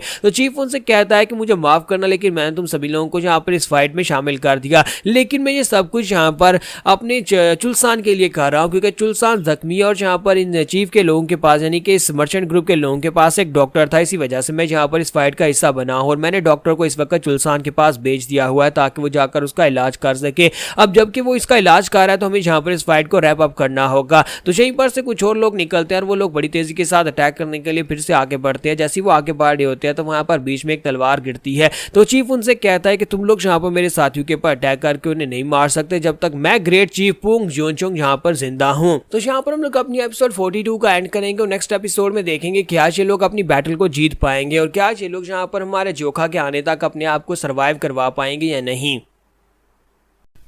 तो राइज ऑफ द हीवनली लॉर्ड के एपिसोड 43 के साथ हासिल। तो लास्ट एपिसोड के एंड पे हमने देखा था कि हमारा ग्रेट पुंग जो होता है वो अटैक करने के लिए आगे बढ़ता है। तो चीफ होता है उसे कहता है कि जब तक मैं यहाँ पर तुम मेरे दोस्तों के ऊपर अटैक करके उन्हें नुकसान नहीं पहुंचा सकते। दूसरी तरफ से एक वॉरियर जो होता है वो आगे बढ़ता है और उसे कहता है कि हमने कभी यहाँ पर तुम्हारा नाम नहीं सुना और ना ही हमें लगता है कि तुम इतने स्ट्रॉन्गर हो, देखते हैं कि तुम यहाँ पर क्या कर सकते हो। दोनों वहाँ पर अपने अपने पंचेस को टकराते हैं। जैसे ही वहाँ पर दोनों के पंचेस टकराते हैं तो उसी के साथ दिखाता है कि वो जो लड़का होता है असैसिन, उसके हाथ के ऊपर जो मेटल के ग्लव्स उसने पहने होते हैं वो ग्लव्स भी वहां पर टुकड़े टुकड़े हो जाते हैं और इस बात से वो काफी ज्यादा हैरान हो जाता है और उसी के साथ ही चीफ उसके मुंह पर एक जबरदस्त पंच मारता है और वो असैसिन लड़का वहीं पर ग्राउंड के ऊपर गिर जाता है। तो ये देखने के बाद थर्ड ब्रदर कहता है कि देखो हमारे चीफ कितने ज्यादा स्ट्रॉन्गर है। सेकंड ब्रदर कहता है कि हाँ मुझे लगता है कि इतने सालों से वो ट्रेनिंग कर रहा है, इसी वजह से उसकी स्ट्रेंथ काफी ज्यादा बेहतर है। तो मास्टर शिम कहता है कि मुझे तो लगा ही था कि यहाँ पर ये बंदा काफी ज्यादा पावरफुल है क्योंकि इसकी फिजिकल स्ट्रेंथ काफी ज्यादा बेहतर है। अगर इस बंदे को मार्शल आर्ट सिखा दी जाती तो मुझे लगता है कि ये भी मेरी तरह या फिर मुझसे भी ज्यादा बेहतर बन सकता था। जिस तरह उसके पास मॉन्स्टर स्ट्रेंथ है, अगर वो मार्शल आर्ट्स को सीख लेता और यहाँ पर किसी टेक्निक को सीख लेता तो अभी तक यहाँ पर वो बहुत ज़्यादा बेहतर और बहुत ही स्केरी पावरफुल इंसान बन चुका होता। तो इसी के साथ ही मैं चीफ उन लोगों से कहता है कि मैं यहाँ पर ये सब कुछ क्यों कर रहा हूँ, वो इसलिए कर रहा हूँ क्योंकि यहाँ पर इन सोवुल ग्रुप के लोगों के पास डॉक्टर्स थे और वो डॉक्टर चुलसान का इलाज कर सकते हैं। मुझे पता है कि हम लोग यहाँ पर से आगे गुजर कर नहीं जा सकते, लेकिन वो डॉक्टर्स अगर चुलसान का इलाज करेंगे तो उसे यहाँ पर स्टेबल बना सकते हैं और उसके बाद हम लोग गाँव में जाकर उसका इलाज करवा सकते हैं। इसलिए प्लीज़ मैंने यहाँ पर तुम सभी लोगों को अपनी फाइट में जोंक दिया, इसलिए तुम सभी लोगों को यहाँ पर इस फाइट में मेरे साथ रहना होगा। तब तक रहना होगा जब तक कि डॉक्टर जाकर चुलसान को ठीक नहीं कर देते या फिर तब तक जब तक कि यहाँ पर जोखा वापस नहीं आ जाता। इसलिए प्लीज सभी लोग मुझे माफ कर देना, मैंने यहाँ पर तुम सभी लोगों की जान को दांव पर लगा दिया है, मेरी वजह से तुम सभी लोग यहाँ पर मर भी सकते हो। और साथ ही उनसे कहता है कि अब जबकि यहाँ पर मैं तुम सभी लोगों के सामने और हो सकता है कि हम लोग यहाँ पर मारे जाएं, तो मैं तुम्हें अपने पास्ट के बारे में बताना चाहता हूँ कि मेरे पास में मेरे गाँव में जहाँ पर से मैं हूँ वहाँ पर मेरी एक वाइफ और मेरे 2 बच्चे भी हैं। उस गाँव को मैं छोड़कर भागकर यहाँ पर आ गया। हालांकि बच्चों का फादर होने के बावजूद मैं यहाँ पर इस बात को अच्छी तरह से समझता हूँ, लेकिन मैं यहाँ पर तुम सभी लोगों को खतरे में डाल रहा हूँ। तो ये बात सुनने के बाद सभी लोग उसे कहते हैं कि देखो तो यहाँ पर हमारे चीफ को पहली बार यहाँ पर अपनी फैमिली के बारे में बता रहे हैं। इतने साल हो गए कभी तुमने अपनी फैमिली के बारे में नहीं बताया कि तुम्हारी फैमिली भी है, तुम्हारी वाइफ भी और तुम्हारे बच्चे भी हैं। चीफ उन लोगों से कहता है कि मुझे पता है कि मैं यहाँ पर तुम सभी लोगों से बहुत कुछ कह रहा हूँ कि तुम सभी लोग अपनी जान को दांव पर लगाओ, लेकिन क्या तुम लोग अपनी जान को दांव पर लगा सकते हो मेरे मेरे लिए, अपने लिए, जहाँ पर हम लोगों को ये करना ही पड़ेगा। सेकंड ब्रदर उसे कहता है कि सीरियसली चीफ, क्या तुम यहाँ पर हमसे इस वक्त ये कह रहे हो? तुम यहाँ पर इतने कमाल के होम टाउन से और तुमने कभी यहाँ पर हमें इस बारे में बताया भी नहीं। तुम्हारी वाइफ भी और तुम्हारे बच्चे भी हैं, हमें तो यहाँ पर इस बारे में पता होना चाहिए था। तुमने कभी यहाँ पर हमें इस बारे में क्यों नहीं बताया? और हमें इस बात में ज़्यादा दिलचस्पी नहीं है कि तुमने यहाँ पर हमें फाइट के अंदर झोंक दे जहाँ पर हम लोग मर भी सकते हैं, लेकिन हमें इस बात से ज़्यादा खुशी है कि तुमने अपने पास के बारे में बताया कि तुम्हारी फैमिली और तुम्हारे बच्चे भी हैं। अब जबकि तुम्हारी फैमिली और बच्चे हैं तो फिर हम तुम्हें यहाँ पर इस जगह के ऊपर अकेले मरने कैसे दे सकते हैं? अगर मरने हैं तो फिर सभी लोग एक साथ मरेंगे और सभी लोग फिर से वहाँ पर फाइट करने के लिए रेडी हो जाते हैं। तो इसी के साथ ही हमारी चायोन जो होती है वो नीचे उतरती है और उसे कहती है कि मैं तो यहाँ पर यही कहने वाली थी कि तुम सभी लोग यहाँ पर मरने वाले नहीं हो। क्या तुम लोग भूल गए हो कि यहाँ पर कौन आने वाला है? तो वो सभी लोग उसे कहते हैं कि हाँ, हम लोग बस यहाँ पर थोड़ी देर और अगर यहाँ पर फाइट को रोक कर रखे तो लगता है कि जोखा यहाँ पर पहुंच जाएगा, और जब जोखा यहाँ पर आ जाएगा तो हम सभी लोग बड़ी आसानी से इस फाइट को जीत जाएंगे। तो चीफ उनसे कहते तो फिर ठीक है, हम सभी लोग अपनी स्पिरिट्स को हाई रखते हैं और थोड़ी देर के लिए फाइट को और ड्रैग करते हैं। हमें बस इस फाइट को थोड़ी देर के लिए और रोका रखना होगा, हम लोग जरूर इस फाइट को जीतेंगे। और इसी के साथ वो सभी लोग फिर से वहां पर नए जोश के साथ फाइट करना शुरू कर देते हैं। दूसरी तरफ जनरल जो होता है वहां पर उस बंदे से कहता है क्या मुझे यहाँ पर इस सब को खुद साफ करना होगा? क्या ये काम भी मुझे साफ करना पड़ेगा? तो उसका साथी उसे कहता है नहीं नहीं चीफ, आपको ये करने की जरूरत नहीं है, बल्कि मैं खुद जहाँ पर आगे बढ़ता हूँ, मैं जाता हूँ जाकर उन लोगों को सबक सिखा कर आता हूँ। लगता है कि इतने सालों से हम लोग हाइडिंग में थे, इसी वजह से दुनिया हमारे बारे में भूल चुकी है। तो इसी के साथ ही ब्लेड्स वाला सेशन जो होता है आगे बढ़ता है और कहता है कि मैं जब जाकर इनको मारूंगा और एक दूसरे के चेहरे के ऊपर जब मुझे यहाँ पर वो कंडीशन दिखाई देगी जो डिस्पेयर होता है, यानी कि सभी लोग यहाँ पर उदास हो जाएंगे और उन्हें यहाँ पर मौत के अलावा कुछ भी दिखाई नहीं देगा, वो बहुत ज़्यादा एक्साइटिंग होगा। तो जैसे ही वहाँ पर दिखाता है कि वो लोग फाइट कर रहे होते हैं, एक के ऊपर अटैक होता है तो दूसरा उसको बचाने के लिए वहाँ पर पहुंच जाता है। तो मास्टर शिम होते हैं वो सोच रहे होते हैं कि पता नहीं चीज़ें इतनी ज़्यादा कॉम्प्लिकेटेड कैसे हो गई, मुझे समझ नहीं आ रही कि ये चीज़ जो और भी ज़्यादा कॉम्प्लिकेटेड होती जा रही है और डेंजरस भी होती जा रही है। लेकिन फिर भी यहाँ पर हम लोग अभी तक अपने आप को संभाले हुए हैं, जबकि असैसिन्स जो होते हैं वो भी अपने आसपास देख रहे होते हैं और कहते हैं लगता है कि यहाँ पर हमारी पेट्रोल स्क्वाड यहाँ पर नहीं आने वाली। तो उनकी पेट्रोल स्क्वाड जो थी उसके अंदर सारे के सारे एलीट वॉरियर्स थे और ये लोग यहाँ पर सोच रहे होते हैं कि पेट्रोल स्क्वाड के यहाँ पर आने तक हमें अपने आप को बचा कर रखना होगा, हम लोग यहाँ पर से वापस चले जाते हैं ताकि हम लोग यहाँ पर देख सके। और इसी के साथ दूसरा वॉरियर उसके पास आता है और उसे कहता है कि जिस बंदे को हमने उसे चेक करने के लिए भेजा था उसने आकर बताया कि पेट्रोल स्क्वाड के सभी सोल्जर्स मारे गए हैं, किसी ने उन सभी को मार दिया है। तो ये बात सुनने के बाद वो काफी ज्यादा घबरा जाते हैं और कहते हैं ऐसा कैसे हो सकता है, हमारी पेट्रोल स्क्वाड के अंदर तो सारे के सारे एलीट वॉरियर्स थे, हम लोग तो उनके लेवल के बराबर नहीं है, लेकिन उन लोगों को वहां पर किसने मार दिया होगा? अगर उन सभी लोगों को मार दिया गया है तो हो सकता है कि यही लोग वहां पर से गुजर कर आए हों, यानी कि ये 10 लोग जो इस वक्त हमसे फाइट कर रहे हैं लोग वहां पर से उन लोगों को मारकर यहाँ तक वापस आ गए हों। लेकिन ऐसा कैसे हो सकता है? और इसी के साथ ही वो लोग आपस में बातें कर रहे होते हैं, जबकि इसी के साथ उनका लीडर उनके पास से गुजरता है और कहता है कि देखो तो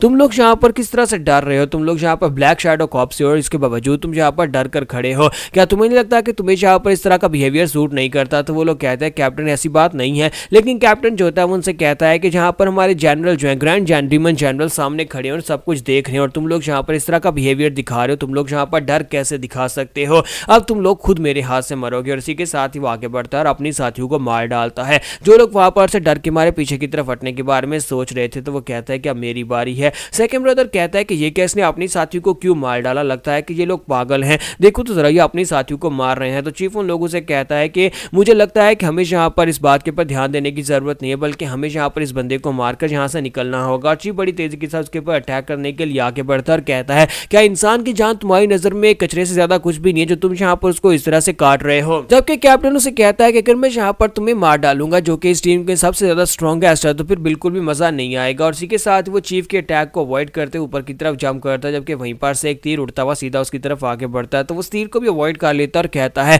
मैं यहाँ पर सबसे कमजोर को पहले मारूंगा, यानी कि सबसे पहले यहाँ पर उस तीर वाले को ही मारूंगा। और इसी के साथ चायोन पीछे से निकलती है और कहती है कि हम तुम्हें ऐसा नहीं करने देंगे क्योंकि तुम यहाँ पर हमारा चीफ यहाँ पर किसी और को डायरेक्टली नुकसान नहीं पहुंचा पाओगे। इसी के साथ चायोन कहती है कि हम सभी लोग यहाँ पर मिलकर फाइट करेंगे और हम सभी लोगों के पास ज्यादा नंबर्स हैं। तो कैप्टन उसे कहता है कि क्या तुम्हें लगता है कि नंबर्स तुम्हें बचा पाएंगे? तुम अभी तक यहाँ पर जिनसे फाइट कर रही थी वो तो 921 सोल्जर्स थे और अब यहाँ पर तुम उनके कैप्टन से फाइट कर रही हो। और जैसी चायोन उसके ऊपर अटैक करती है तो उसी के साथ ही कैप्टन अपने ब्लेड को घुमाकर उसके साथ टकराता है तो उसकी तलवार टूट जाती है और चायोन इस बात से काफी हैरान होती है। तो वो उसे कहता है कि लड़की हालांकि तुम काफी ज्यादा खूबसूरत, तो मैं तुम्हें जान से नहीं मारूंगा ताकि बाद में तुम्हारा यूज किया जा सके। और वहीं पर से वो अपने अपने ब्लेड को छोड़ देता है और वहीं पर से उसे एक जबरदस्त पंच मारता है। वो चायोन के पेट में पंच मारता है ताकि वो बेहोश हो जाए। और दूसरी तरफ वो लड़का जो होता है उसका सेकंड ब्रदर जो होता है वहां पर अपने तीर को लोड करता है और उसके ऊपर अटैक करता है, लेकिन वहीं पर से वो अपने ब्लेड को सामने की तरफ थ्रो करता है। तो जैसे ही कैप्टन अपने ब्लेड को सामने की तरफ थ्रो करता है, तो उसी के साथ ही वो तीरंदाज जो होता है वो भी बुरी तरह जख्मी हो जाता है। अब हमारा चीफ जो होता है फिर से पीछे से निकलता है, अपनी तलवार लेकर उसके ऊपर अटैक करता है। तो कैप्टन उसे कहता है कि मैंने तुम्हें कहा नहीं था कि सबसे स्ट्रॉन्गेस्ट को मैं बाद में मारूंगा,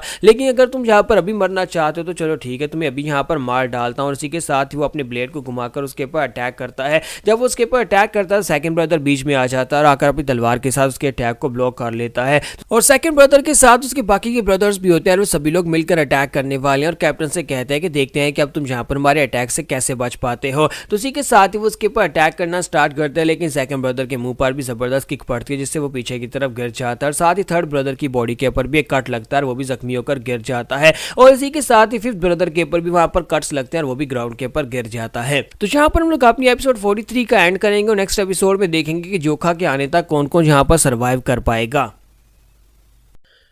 तो लास्ट एपिसोड के एंड पे हमने देखा था कि वो ब्लैक असैसिन जो होता है वो अपने ब्लेड्स को लेकर आगे की तरफ बढ़ता है और रास्ते में आने वाले सभी ब्रदर्स के ऊपर अटैक कर रहा होता है। एक एक करके सभी ब्रदर्स जख्मियों के ग्राउंड के ऊपर गिर जाते हैं और एंड के ऊपर सिर्फ चीफ बचता है। तो वो कहता है कि लगता है कि अब यहाँ पर चीजों को हमेशा के लिए खत्म करने का वक्त आ चुका है, तुम कमीने लोग तो कुछ ज्यादा ही कमजोर। और उसी के साथ चीफ चिल्लाकर कहता है कि ह्योंग डू इमडाल, क्या तुम लोग ठीक हो? लेकिन वो सभी लोग जख्मियों का ग्राउंड के ऊपर गिरे पड़े होते हैं। और उसी के साथ ही वहाँ जो असैसिन होता है वो उनसे कहता है कि लगता है कि अब यहाँ पर सिर्फ और सिर्फ तुम ही बचे हो, तुम जहाँ पर सबसे ज्यादा स्ट्रॉन्ग तो तुम्हें यहाँ पर आखिर के ऊपर मारना था, तो इसी वजह से मैं यहाँ पर तुम्हें आखिर के ऊपर ही मारूंगा। जबकि वहीं पर मास्टर शिव निकल कर आ जाते हैं और कहते हैं कि लगता है कि तुम अंधे हो, तुम्हें यहाँ पर दिखाई नहीं दे रहा, क्या तुम यहाँ पर देख नहीं पा रहे कि यहाँ पर सबसे ज्यादा स्ट्रॉन्गेस्ट मैं हूँ? और इसी के साथ ही उसे कहता है कि तुम यहाँ पर किसी और को स्ट्रॉन्गेस्ट कैसे कह सकते हो जबकि मैं यहाँ पर अभी तक जिंदा हूँ। और इसी के साथ ही मास्टर शिव वहाँ पर अपनी एनर्जी को भी रिलीज करते हैं और साथ ही वहाँ पर अपनी मार्शल आर्ट्स दिखाते हैं। उसे कहते हैं मैं हीनान के 3 पावरफुल डीमंस में से एक हूँ, मेरा नाम शिन जैंगैक है, तो मैं तुम्हें यहाँ पर चैलेंज करता हूँ, आ रहा हूँ मुझसे फाइट करो। और इसी के साथ ही वो दोनों वहां पर फाइट करना स्टार्ट करते हैं और मास्टर शिव उसे काफी अच्छे से टक्कर दे रहे होते हैं, जिसकी वजह से वो कैप्टन भी समझ जाता है कि वाकई में तुम यहाँ पर सबसे ज्यादा स्ट्रॉन्गेस्ट हो,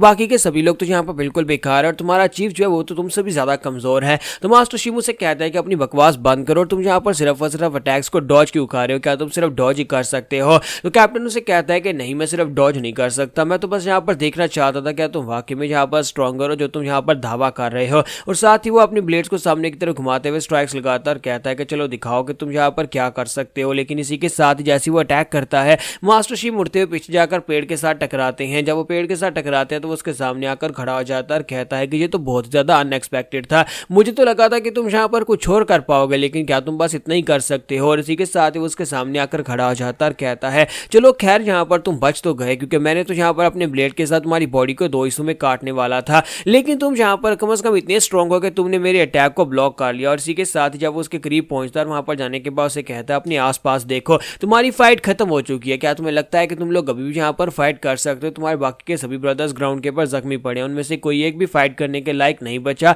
ना ही किसी के अंदर यहाँ पर फाइटिंग स्पिरिट बची है। तुम लोगों के पास और कोई रास्ता नहीं है, क्योंकि तुम सभी लोग अब यहाँ पर मरने वाले हो। अब बताओ कि क्या तुम लोग यहाँ पर इस बात के ऊपर पछता रहे हो कि तुम लोग ने नीचे उतरकर हमारा सामना क्यों किया, जबकि तुम लोग यहाँ पर छुपकर बैठे रह सकते थे? तो मास्टर शिव आगे से हंसना शुरू कर देते हैं और कहता है कि मैं यहाँ पर किस बात के ऊपर पछताऊंगा, क्या तुम्हें लगता है कि मुझे यहाँ पर पछताने की जरूरत है? क्योंकि पछताना तो तुम्हें चाहिए जो तुमने यहाँ पर सभी ब्रदर्स को जख्मी कर दिया है। अगर यहाँ पर कोई इसके ब्रदर्स की इंसल्ट कर दे तो वो यहाँ पर उनको बुरी तरह से पीट देता है, और तुमने तो यहाँ पर उसके ब्रदर्स को जख्मी कर दिया है। तो ये बात सुनने के बाद कैप्टन कहता है कि तुम यहाँ पर किसकी बात कर रहे हो? तो मास्टर शिव वहां पर हंसना शुरू कर देते हैं और उसे कहते हैं कि मैं यहाँ पर किसकी बात कर रहा हूँ, मैं उसकी बात कर रहा हूँ जो यहाँ पर आने के बाद तुम सभी के बैंड बजाने वाला है। अब तुम्हें यहाँ पर खुद को देखना चाहिए, जितनी जल्दी हो सके यहाँ से भागकर चले जाओ ताकि तुम अपनी जान बचा सको। तो ये बात सुनने के बाद कैप्टन से कहता है कि बकवास करो, तुम्हारा बकवास बंद करो, तुम्हारे जैसे कमजोर लोग यहाँ पर मुझे धमकी देने के लायक नहीं है। तुम्हें क्या लगता है कि अभी मैं यहाँ पर तुम्हारी बात मानूंगा कि अभी तुम में से कोई एक स्ट्रॉन्गर है जो कि यहाँ पर आकर मुझे हरा सकता है? लेकिन साथ ही वहां पर उसे एक जबरदस्त प्रेशर महसूस होता है। जब उसे प्रेशर महसूस होता है और साथ उसे किलिंग इंटेंट महसूस होता है तो वो कहता है कि ये क्या है, ये प्रेशर कहाँ से निकल रहा है, ये कौन है, किसकी एनर्जी है? तो मास्टर शिव उसे कहते हैं कि अब मैं यहाँ पर तुम्हें एक बात की गारंटी तो देता हूँ कि तुम यहीं पर आज इसी जगह के पर मरने वाले हो, क्योंकि तुमने यहाँ पर उसके ब्रदर्स को बुरी तरह जख्मी किया है, जो कि उसे बिल्कुल ही बर्दाश्त नहीं होगा। तो इसी के साथ ही जोखा को दिखाता है कि वो पेड़ के ऊपर आकर खड़ा होता है और अपने डेडली एनर्जी को रिलीज कर रहा होता है। तो जैसे ही कैप्टन वहां पर जोखा की तरफ देखता है वो कहता है कि ये क्या यहाँ पर एक बच्चा है, क्या तुम लोग यहाँ पर इस बच्चे के दम पर इतना ज्यादा फुदक रहे थे? यही बच्चा है जिसकी वजह से तुम यहाँ पर मुझे ये कह रहे थे कि ये बच्चा आकर यहाँ पर मुझे मार डालेगा, क्योंकि मैंने यहाँ पर इसके ब्रदर्स को नुकसान पहुंचाया। तो सभी लोग वहां पर उसे कहते हैं फाइनली जोखा तुम जहाँ पर आएगी। सभी लोग उसे देखकर बहुत ज़्यादा खुश हो जाते हैं और कहते हैं कि लगता है कि फाइनली अब यहाँ पर फाइट जीतने का वक्त आ चुका है। अगर जोकर यहाँ पर टाइम पर नहीं आता तो हम सभी लोग तो यहाँ पर मर चुके होते। जबकि सेकंड ब्रदर जो होता है वो कहता है कि जरा इसकी तरफ देखो तो सही, ये कितने ज्यादा गुस्से में लग रहा है, लेकिन क्या ये यहाँ पर इन लोगों को हरा पाएगा, क्योंकि ये लोग भी काफी ज्यादा अजीब है, इनकी मार्शल आर्ट्स काफी ज्यादा अजीब है, उनकी टेक्निक्स भी बहुत ज्यादा अलग है। तो इसी के साथ ही वहाँ पर 12 डीमन जनरल जो होता है वो भी वहाँ पर साइड के ऊपर खड़ा होता है। डीमन जनरल कहता है कि ये सिचुएशन काफी ज्यादा होपलेस हो चुकी है, लेकिन मुझे लगता है कि ये सभी लोग कुछ ज्यादा रिलैक्सड हो गए हैं। इन सभी लोगों के पास पहले से यहाँ पर कोई ऑप्शन नहीं था, सभी लोग बुरी तरह से मार खा रहे थे, लेकिन जैसे ये बच्चा यहाँ पर आया तो सभी लोगों के अंदर एक नया जोश आ गया है। ऐसे लगता है कि लोग इस बच्चे के ऊपर कुछ ज्यादा भरोसा करते हैं, लेकिन क्या ये बच्चा इनको इस फाइट को जिता पाएगा। ये बच्चा तो कुछ ज्यादा यंग है, लेकिन इसके बावजूद इसे देखकर ही पता चल रहा है कि इस लड़के के पास काफी सारी डिसेंट मार्शल आर्ट्स हो सकती है और यहाँ पर हमें टक्कर दे सकता है। तो दूसरी तरफ से कैप्टन कहता है कि तो तुम लोग यहाँ पर हम लोग उसे पंगा लेना चाहते हो, तुम्हें लगता है कि तुम लोग यहाँ पर एक बच्चे की वजह से हम सभी लोगों को हरा पाओगे, एक बच्चा यहाँ पर हमें नहीं मार सकता। इसी के साथ ही वो अपने बारे में बताता है कि उसका नाम डार्क सोल असैसिन है, डार्क सोल असैसिन जो कि 12 डिमोनिक वॉरियर्स में से एक है। जैसे वो यहाँ पर अपना इंट्रोडक्शन देता है, इसी के साथ ही हमारा जोखा जो होता है ऊपर से जंप करते हुए नीचे उतर आता है। तुम्हारा शो नीचे उतरने के बाद से कहता है कि क्या तुमने यहाँ पर मेरी फैमिली को हर्ट किया है, जल्दी से बताओ क्या तुमने मेरी फैमिली को हर्ट किया। मैं यहाँ पर तुमसे एक ही बार पूछूंगा, दोबारा नहीं पूछूंगा। जबकि इसी के साथ ही वहाँ पर डार्क सोल असैसिन जो होता है वो काफी ज्यादा गुस्सा हो जाता है और कहता है कि बच्चे तुम्हारी हिम्मत कैसे हुई यहाँ पर मेरे सामने खड़े होकर इस तरह एरोगेंटली बात करने की, लगता है कि यहाँ पर तुम मरना चाहते हो। और इसी के साथ ही वो अपना ब्लेड घुमाकर उसके ऊपर अटैक करता है और कहता है कि तुम्हें सबक सिखाने का वक्त है। और जैसे ही वो अटैक करता है तुम्हारा जोका उसके अटैक को अवॉइड कर लेता है, उसका बाजू पकड़कर उसके बाजू के ऊपर अपना पंच मारता है, जिसकी वजह से उसके बाजू के अंदर हड्डियां टूट जाती हैं। और साथ ही जोका उसके मुंह पर जबरदस्त पंच मारता है। जब वहां पर उसके मुंह पर पंच पड़ता है तो कैप्टन के मुंह से ब्लीडिंग होती है और वो बेचारा उड़ता हुआ पीछे जाकर गिरता है। और साथ ही वो सोच रहा था कि यहाँ पर अभी भी हुआ क्या, यहाँ पर जनरल मुझे देख रहे हैं और जनरल के सामने मैं यहाँ पर इतनी बुरी हालत में मार खा रहा हूँ, ऐसा बिल्कुल भी नहीं हो सकता। और वहीं पर से वो अपने आप को संभालता और कहता है तुमने यहाँ पर मुझे सरप्राइज पकड़ लिया, यानी कि मुझे यहाँ पर इस बात में बिल्कुल पता नहीं था कि तुम ये सब कुछ कर सकते हो, लेकिन अब तुम बिल्कुल भी नहीं बचोगे। और जैसे ही वो पीछे हटता है तो जनरल उसे कहता है कि उस लड़के को अंडर एस्टिमेट मत करना, ये लड़का स्ट्रॉन्गर लगता है। तो वो बड़ी तेजी के साथ आगे बढ़ता है और कहता है जी सर मैं इसे अब अंडर एस्टिमेट नहीं करूंगा। और वो जोखा के करीब पहुंचकर अपनी तलवार उठाकर जैसे अटैक करने लगता है, हमारा जोखा भी वहां पर उसे अपनी तलवार को उठाता है और उसे कहता है कि अब जबकि तुमने मेरी फैमिली को हर्ट किया तो फिर तुम्हें इसकी प्राइस भी चुकानी पड़ेगी, यानी कि अब तुम्हें यहाँ पर मरना होगा। एक तरफ से कैप्टन आके पड़ रहा होता है और उसे कह रहा था कि मैं यहाँ पर 12 डिमोनिक वॉरियर्स में से एक हूँ, क्या तुम्हें लगता है कि मैं इतनी आसानी से यहाँ पर मर सकता हूँ, जबकि यहाँ पर हमारे 9 ग्रेट सेक्टर्स के एक एल्डर्स के बराबर मेरी पावर लेवल्स हैं। ऐसे ही कैप्टन वहां पर अपने ब्लेड को घुमाकर सामने की तरफ स्ट्राइक लगाता है तो जोखा भी स्ट्राइक लगाता है और उसके हाथ से उसका ब्लेड छूट जाता है। और कैप्टन के हाथ से जब ब्लेड छूट जाता है तो समझ आ जाते हैं कि वो यहाँ पर मरने वाला है। तो हमारा जोखा उसे कहता है कि तुम्हें यहाँ पर क्या लगता है कि तुम मेरे हाथ से नहीं मर सकते, लेकिन तुम्हारे जैसे कमीने लोग मेरे जैसे लोगों के हाथ से ही मरते हो। और इसी के साथ ही वहां पर उसके ऊपर अटैक करता है। जब उसके ऊपर अटैक करता है तो कैप्टन जो होता है पीछे की तरफ गिर रहा होता है, लेकिन इसी के साथ ही जनरल पीछे से निकल आता है और उसे कहता है कि तुम इससे फाइट करके इसको हरा नहीं पाओगे, तुम साइड के ऊपर हटो। और इसी के साथ ही वहीं पर से उठाकर साइड के ऊपर उसे पटक देता है, यानी कि वो अपने डिमोनिक जनरल को साइड के ऊपर यानी कि वो अपने कैप्टन को साइड के ऊपर कर देता है और साथ ही अपना बॉम्ब निकालता है। जबकि हमारा जोखा उसे कहता है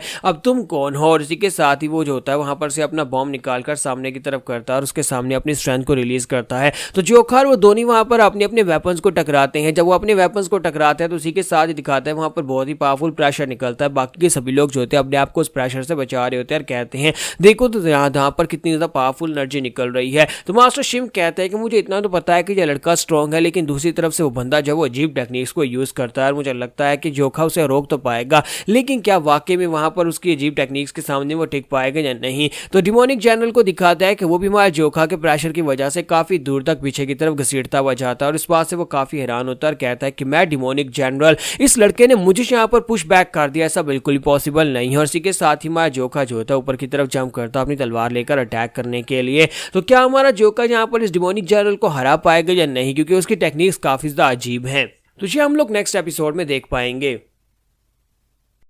तो लास्ट एपिसोड के एंड पे हमने देखा था कि जहां पर माँ जोखा जो होता है वो जनरल के ऊपर अटैक करने के लिए आगे बढ़ता है, ऊपर की तरफ जंप करता है, अपनी तलवार लेकर जनरल के ऊपर अटैक करता है और उसे कहता है कि अब तुम यहाँ पर बहुत ही बुरी तरह से मार खाने वाले हो, क्योंकि तुमने मेरे साथियों के ऊपर अटैक क्यों किया। और इसी के साथ ही वो सोच रहा होता है कि ये लड़का तो काफी ज्यादा पावरफुल है और मुझे इसकी स्ट्रेंथ को एक्नॉलेज करते हुए यहाँ पर एक स्पेशल अटैक को यूज करना पड़ेगा। और डीमन जनरल जो होता है ऊपर की तरफ जंप करता है, साथ ही यहाँ पर अपनी कमर के ऊपर लगे हुए 2 बड़े बड़े बॉम्ब्स को निकालता है और इसी के साथ ही उसे कहता है कि तुम यहाँ पर इसके के लिए लाइक हो, मैं तुम्हें यहाँ पर अपनी shadow soul destruction demonic card दिखाता हूँ। और साथ ही वहाँ पर अपनी टेक्निक्स को यूज करते हुए वहाँ पर 2 बड़े बॉम्ब्स को ग्राउंड के ऊपर फेंकता है, जो कि ग्राउंड के अंदर आकर दस जाते हैं। तो वहाँ जोका भी इस बात से काफी हैरान होता है, कहता है कि ये क्या तुमने मिस कर दिया, क्योंकि उसे लगता है कि शायद उसने यहाँ पर मिस कर दिया। दोनों बॉम्ब जो होते हैं वो साइड के ऊपर ग्राउंड के ऊपर गिरते हैं, लेकिन इसी के साथ ही उन दोनों बॉम्ब्स के अंदर से धुआं निकलना शुरू हो जाता है और वो धुआं जो होता है वहां पर फैलना शुरू हो जाता है। तो मास्टर शिम ये देखने के बाद चिल्लाकर कहता है, जोका जोका जल्दी से वहां पर से हटो, तुम्हें जल्दी से उस जगह से निकलना होगा, अगर तुम वहां पर जुए के अंदर ट्रैप हो गए तो तुम निकल नहीं पाओगे।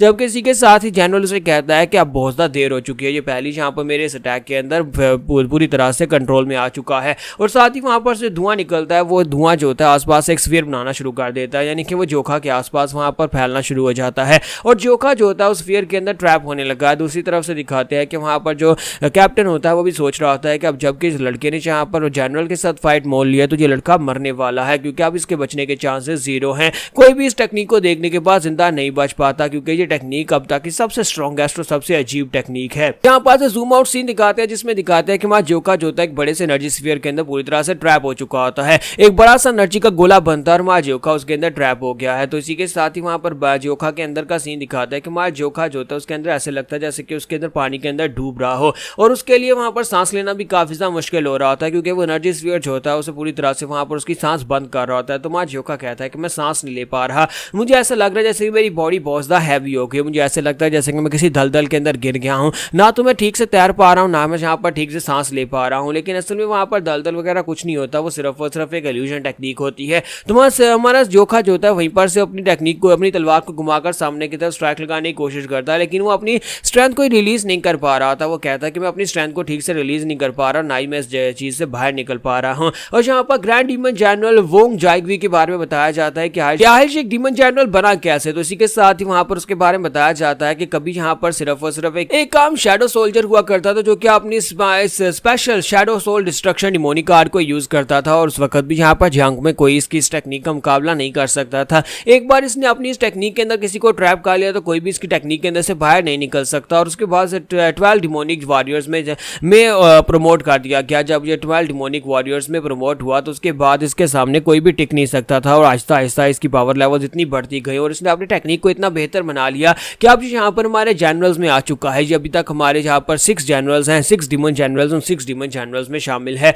और जोन जोका इस वक्त जिस टेक्निक के अंदर ट्रैप हो चुका है वो उस टेक्निक से कभी निकल नहीं पाएगा। तुम्हारा जोन जो होता है वहां पर से निकलने की कोशिश कर रहा था, लेकिन उसके लिए वहां से निकलना इम्पॉसिबल हो गया है, क्योंकि वो इस तरह की सिचुएशन में पहले कभी भी ट्रैप नहीं हुआ, और ऐसे लगता है कि अब वो यहाँ पर इस जगह से निकल नहीं पाएगा। लेकिन साथ ही वो सोच रहा था कि अब मैं यहाँ पर क्या करूँ, मेरी स्ट्रेंथ आहिस्ता आहिस्ता मेरा साथ छोड़ती जा रही है, अगर इस तरह चलता रहा तो मेरा दम घुट जाएगा और मैं यहीं पर मारा जाऊंगा। तुम्हारा जोका जैसे वहां पर अपनी आंखें बंद करता है, इसी के साथ इसे सेज चुंजी की बात याद आती है। सेज चुंजी से बात करते वक्त एक बार उन्होंने यहाँ पर कहा था, हमारे म्यूजियम के अंदर बहुत ही एक्स्ट्रा ऑर्डिनरी टेक्निक्स है, बहुत सारे मार्शल मास्टर्स हैं जो कि अजीबोगरीब टेक्निक्स को यूज करते हैं, लेकिन उन टेक्निक्स को तुम्हारे लिए काउंटर करना काफी ज्यादा आसान है, क्योंकि सारी की सारी फिजिकल टेक्निक होने वाली है, और फिजिकल स्ट्रेंथ के मुकाबले में तुम यहाँ पर काफी ज्यादा स्ट्रॉन्गर और बेहतर हो। लेकिन तुम्हें यहाँ पर सबसे ज्यादा दिक्कत इस चीज से होने वाली है जिसमें यहाँ पर सोसरी को यूज किया जाता है। तुम्हारा जोका उनसे कहता है कि स्टडी करना बहुत ज्यादा बोरिंग है, लेकिन मुझे बताएं कि सोसरी क्या होती है, मुझे यहाँ पर उसके बारे में नहीं पता। तो वो उसे कहता है कि सोसरी होती है वो लोग जो कि मैजिक को यूज करते हैं, उन्हें सोसरर्स कहा जाता है, जो कि मैजिकल टेक्निक्स को यूज करते हैं। ऐसी मैजिकल टेक्निक्स जिनमें एक बार तुम ट्रैप हो गए तो एक इल्यूजन टेक्निक की तरह होती है, जो होती भी और नहीं भी होती, लेकिन उनके अंदर से निकलना बहुत ज्यादा मुश्किल होता है, क्योंकि वो तुम्हारे दिमाग के साथ खेलती हैं। तो हमारा जोन उनसे कहता है तो अगर मैं कभी यहाँ पर इस तरह की टेक्निक में फंस जाता हूँ तो फिर बताएं कि मैं इस तरह की टेक्निक को कैसे डिस्ट्रॉय करूंगा। तो मास्टर सेज चुंजी से कहते हैं कि तुम्हें यहाँ पर अगर इस तरह की टेक्निक के अंदर फंस जाते हो तो इस टेक्निक को डिस्ट्रॉय करना बहुत ज्यादा आसान होता है, लेकिन उसके लिए एडवांस प्रिपरेशंस की जरूरत पड़ती है। यानी जो टेक्निक को परफॉर्म कर रहा है वो पहले यहाँ पर कोई ना कोई तैयारी जरूर करता है, यानी कि जो भी यहाँ पर मैजिक को परफॉर्म करेगा उसके लिए उसे कुछ ना कुछ करना पड़ेगा। और तुम्हें यहाँ पर यह देखना होगा कि उसने अटैक करने से पहले क्या किया था। अगर तुम उस चीज को डिस्ट्रॉय कर देते हो तो फिर तुम यहाँ पर उस टेक्निक के अंदर से बड़ी आसानी से निकल सकते हो, उसके स्पेल को तोड़ सकते हो। तुम्हारा जोन सोच रहा होता है कि अब मुझे यहाँ पर यह सोचना होगा कि इस टेक्निक को रिलीज करने से पहले उसने क्या किया था, यानी कि इसकी क्या उसने तैयारी की थी। अगर सेज चुंजी ने मुझे जो भी बताया था वो सच है तो फिर मैं यहाँ पर इस टेक्निक को जिस चीज से बनाया गया है मैं उस चीज की बेस को हिलाकर इस टेक्निक से अपने आप को निकाल सकता हूँ। पांच योका इसी के साथ ही याद करता है कि इस टेक्निक को रिलीज करने से पहले उस बंदे ने, उस जनरल ने मेरे आसपास 4 बॉम्ब्स फेंके थे। वो ग्राउंड के अंदर आकर धंस गए थे और उनके अंदर से धुआं निकलना शुरू हुआ था। उन्होंने मुझे हिट नहीं किया था, मुझे लगा कि उसने मिस कर दिया, लेकिन मुझे लगता है कि वही उसकी तैयारी थी, उसने यहीं पर इसकी बेस बनाई थी। तो अगर मैं यहाँ पर इस चीज को यहाँ पर यानी कि जो बॉम्ब ग्राउंड के ऊपर धंसे हुए हैं सभी को हिला देता हूँ, यानी इसको यहाँ पर से नीचे गिरा देता हूँ, तो फिर इसका मतलब यह है कि ये जो टेक्निक है मैं इससे आजाद हो जाऊंगा। और उसके लिए मुझे यहाँ पर पूरे ग्राउंड को शेक करना होगा और उसके लिए मुझे ग्राउंड के ऊपर अटैक करना पड़ेगा, तभी मैं यहाँ पर पूरे ग्राउंड को शेक कर सकता हूँ। मुझे लगता है कि जो कुछ भी मैं यहाँ पर फेस कर रहा हूँ वो सब कुछ उसी की वजह से है। तो हमारा जोन जो होता है वहाँ पर सोच रहा होता है कि मैं अपनी आखिरी स्ट्रेंथ को, बची कुछ स्ट्रेंथ को यहाँ पर यूज करने वाला हूँ और अपने हाथ को सामने की तरफ करता है, अपनी तलवार को पकड़ता है, साथ ही अपनी 9 हीवन स्वॉर्ड टेक्निक को यूज करते हुए सामने की तरफ यानी ग्राउंड के ऊपर एक स्ट्राइक लगाने लगा। उसे पता नहीं है कि ग्राउंड किस तरफ है, क्योंकि वो एक स्फीयर के अंदर ट्रैप है जहाँ पर उसे डायरेक्शन का कोई आइडिया नहीं है। तो इसी के साथ ही हमारा जोन जो होता है अपनी तलवार को उठाकर एक स्ट्राइक लगाता है। जबकि बाहर का सीन दिखाते हैं जहाँ पर हमारे जोखा के साथी जो होते हैं काफी परेशान हो रहे होते हैं कि क्या जोखा इस टेक्निक के अंदर से बाहर निकल पाएगा। और चीफ भी वहां पर चिल्ला चिल्ला कर उसे कह रहा था कि जोखा जोखा क्या तुम ठीक हो। और उसके बाकी के ब्रदर्स भी काफी ज्यादा परेशान होते हैं कि ये टेक्निक बहुत ज्यादा अजीब है। जोखा नॉर्मल में इस बंदे से फाइट तो कर सकता है अपनी स्ट्रेंथ की बेस के ऊपर, लेकिन इस तरह की टेक्निक का सामना उसने पहले कभी नहीं किया। जब किसी के साथ ही वहां पर जनरल उन लोगों से कहता है कि तुम लोगों को यहाँ पर इस जगह के ऊपर यानी झांगू में आने से पहले ये सोचना चाहिए, तो तुम लोगों ने यहाँ पर आकर बहुत बड़ी गलती कर दी है। झांगू एक बहुत ही खास प्लेस है, मैंने यहाँ पर इस तरह के बच्चे नहीं देखे जो कि इस तरह के पावरफुल बच्चे हों। इस बच्चे की उम्र तो 20 साल से भी कम हो गई, लेकिन इसके बावजूद ये काफी ज्यादा स्पेशल था। दूसरी तरफ कैप्टन जो होता है उसे कहता है कि सर मुझे इस बात की बहुत ज्यादा शर्मिंदगी है कि मैं आपके सामने यहाँ पर इतनी बुरी तरह से मात खाया हूँ। और साथ ही वो कहता है कि सर अब जबकि हम लोगों ने यहाँ पर अपने मिशन को पूरा कर दिया है, तो फिर मैं जाकर उन लोगों को मार डालता और इस मिशन को खत्म करते हैं, यहाँ पर से निकलते हैं। बाकी का सारा काम मैं खुद संभाल लूंगा, आपको मेरे लिए ज्यादा कुछ करने की जरूरत नहीं है, इसलिए प्लीज यहाँ पर मुझे उन लोगों को मारने दे। तो डीमन जनरल उसे कहता है ठीक है, जाओ जाकर उन मर्चेंट ग्रुप के और बाकी के सभी लोगों को मार डालो, इस मिशन को खत्म करते हैं, जहां पर से निकलते हैं। लेकिन इसी के साथ यहाँ पर अजीब सा अर्थक्वेक महसूस होता है। वो कहता है ग्राउंड हिल क्यों रहा है, क्योंकि हमारा जोखा जो होता है वहां पर अटैक करता है ग्राउंड के ऊपर। तो इसी के साथ उसने जो बॉम्ब वहां पर ग्राउंड के अंदर दंसाए थे, वो बॉम्ब जो होते हैं उनमें से एक बॉम्ब गिर जाता है और जैसे वो बॉम्ब वहां पर गिरता है, इसी के साथ ही जोखा जो होता है वहां पर उस स्फीयर के अंदर से आजाद हो जाता है। वहां पर जबरदस्त लाइट निकलती है और लाइट निकलने के साथ एक बहुत ही बड़ा धमाका होता है, इसी के साथ वो स्फीयर वहां पर फट जाता है। कैप्टन इस बात से काफी हैरान होता है। मास्टर शिम कहते हैं कि सीरियसली मैंने इस तरह की मॉन्स्ट्रोसिटी को पहले भी फेस किया और अब यहाँ पर इन लोगों की नानी इनको याद आने वाली है, यानी कि जोखा इनको बहुत ही बुरी तरह से पीटने वाला है। तुम्हारा जोखा जो होता है वहां पर स्फीयर के अंदर से बाहर निकलता है। बाहर निकलने के बाद कहता है कि तुम्हारी टेक्निक ने मुझे बहुत ज्यादा परेशान कर दिया। जबकि डीमन जनरल जो होता है और उसके साथ साथ कैप्टन जो होते हैं वो दोनों काफी ज्यादा घबरा जाते हैं और कहते हैं कि soul shadow destruction demonic card जो है वो एक बहुत ही पावरफुल आर्ट है, अभी तक कोई इस टेक्निक को तोड़ नहीं पाया। इस लड़के ने इस टेक्निक को तोड़ दिया, इसका मतलब यह है कि ये लड़का एक इंसान नहीं है और हम सभी लोग यहाँ पर बुरी तरह से मार खाने वाले हैं। तो यहाँ पर हमारी एपिसोड 45 का एंड होगा और नेक्स्ट एपिसोड में देखेंगे कब आगे क्या होने वाला है। तो लास्ट एपिसोड के एंड पे हमने देखा था कि हमारा जोखा जो होता है बड़ी आसानी के साथ उस टेक्निक को तोड़ देता है, जिसकी वजह से डीमन जनरल जो होता है वहां पर चुपचाप खड़ा होता है। जबकि कैप्टन वहां पर सोच रहा होता है कि इस लड़के ने यहाँ पर डीमन जनरल की टेक्निक को एक बार तो तोड़ दिया, लेकिन ये दोबारा इस टेक्निक को नहीं तोड़ पाएगा, क्योंकि यहाँ पर इसने इस टेक्निक को तोड़ दिया है। तो डीमन जनरल तो बहुत ज्यादा गुस्सा हो गए होंगे और डीमन जनरल अब यहाँ पर पहले से भी ज्यादा पावरफुल अटैक करने वाले हैं। इसका मतलब यह है कि इस लड़के के बचने के चांसेस अब बहुत ज्यादा कम है। जबकि डीमन जनरल की तरफ दिखाता है कि डीमन जनरल के तो छक्के छूट चुके होते हैं और डीमन जनरल सोच रहा होता है कि ये इम्पॉसिबल है, क्योंकि उसके पास इससे ज्यादा पावरफुल टेक्निक कोई है ही नहीं। वो इसी टेक्निक के भरोसे यहाँ पर अपने आप को एक डीमन जनरल बना चुका है, लेकिन अब यहाँ पर किसी ने उसकी टेक्निक को तोड़ दिया है तो यहाँ पर कुछ भी नहीं कर सकेगा। तो कैप्टन जो होता है वो डीमन जनरल की हालत देखने के बाद सोच रहा होता है कि मैं यहाँ पर गलत था, मुझे लगता है कि हमारी यहाँ पर वाट लगने वाली है। तो इसी के साथ ही डीमन जनरल जो होता है वहां पर उन लोगों से कहता है कि तुम सभी लोग वहां पर किसका इंतजार कर रहे हो, चलो जल्दी से आगे बढ़ो और अटैक करो। जबकि इसी के साथ ही जोखा आगे बढ़ता है और कहता है कि बुड्ढे खूसट कही कि क्या तुम एक जादूगर हो, मैंने यहाँ पर जादूगरों के बारे में सुना है कि वो लोग अजीब टेक्निक्स को यूज करते हैं, तुम्हारी इस घटिया टेक्निक की वजह से मुझे बहुत ही बुरा फील हुआ और अब यहाँ पर मेरी बारी है, तुमने मुझे गुस्सा दिला दिया और अब मैं यहाँ पर तुम्हारी वाट लगाने वाला हूँ। जबकि चैनल वहां पर सोच रहा होता है कि आज यहाँ पर चल क्या रहा है, इस लड़के की उम्र तो 20 साल भी नहीं होगी, ये तो 20 साल का भी नहीं है, इसके बावजूद इसने मेरी टेक्निक को इतनी आसानी से कैसे तोड़ दिया, क्योंकि shadow soul destruction demonic card एक बहुत ही पावरफुल टेक्निक है और इस टेक्निक को तोड़ना इस लड़के के लिए पॉसिबल नहीं था। और अब ये लड़का गुस्से में मेरे पर अटैक करने के लिए आगे आगे बढ़ने वाला है। तो डिमोनिक जनरल जो होता है अपने लोगों से कहता है कि ब्लैक शैडो कॉर्प्स के लोगों जल्दी से आगे बढ़ो, वहां पर खड़े खड़े वेट किसका कर रहे हो, मैं चाहता हूं कि सभी लोग एक साथ मिलकर इस लड़की के ऊपर अटैक करो। जबकि कैप्टन जो होता है वहां पर अंदर ही अंदर सोच रहा होता है, घटिया इंसान कहीं का, ये चाहता है कि हम लोग आगे बढ़कर अटैक करें, जबकि ये खुद इस लड़के को नहीं रोक पाया तो हम लोग यहाँ पर क्या ही कर पाएंगे। फिर साथ ही वो कहता है लेकिन मुझे ऑर्डर्स को फॉलो करना ही पड़ेगा, और साथ ही वो अपनी ब्लैक शैडो कॉर्प से कहता है कि सभी सोल्जर्स मेरी बात को ध्यान से सुनो, जल्दी से आगे बढ़ो और इस लड़के के ऊपर जाकर अटैक करो, इस लड़के को मार डालो। और सभी लोग जो होते हैं मिलकर अटैक करने के लिए आगे बढ़ते हैं।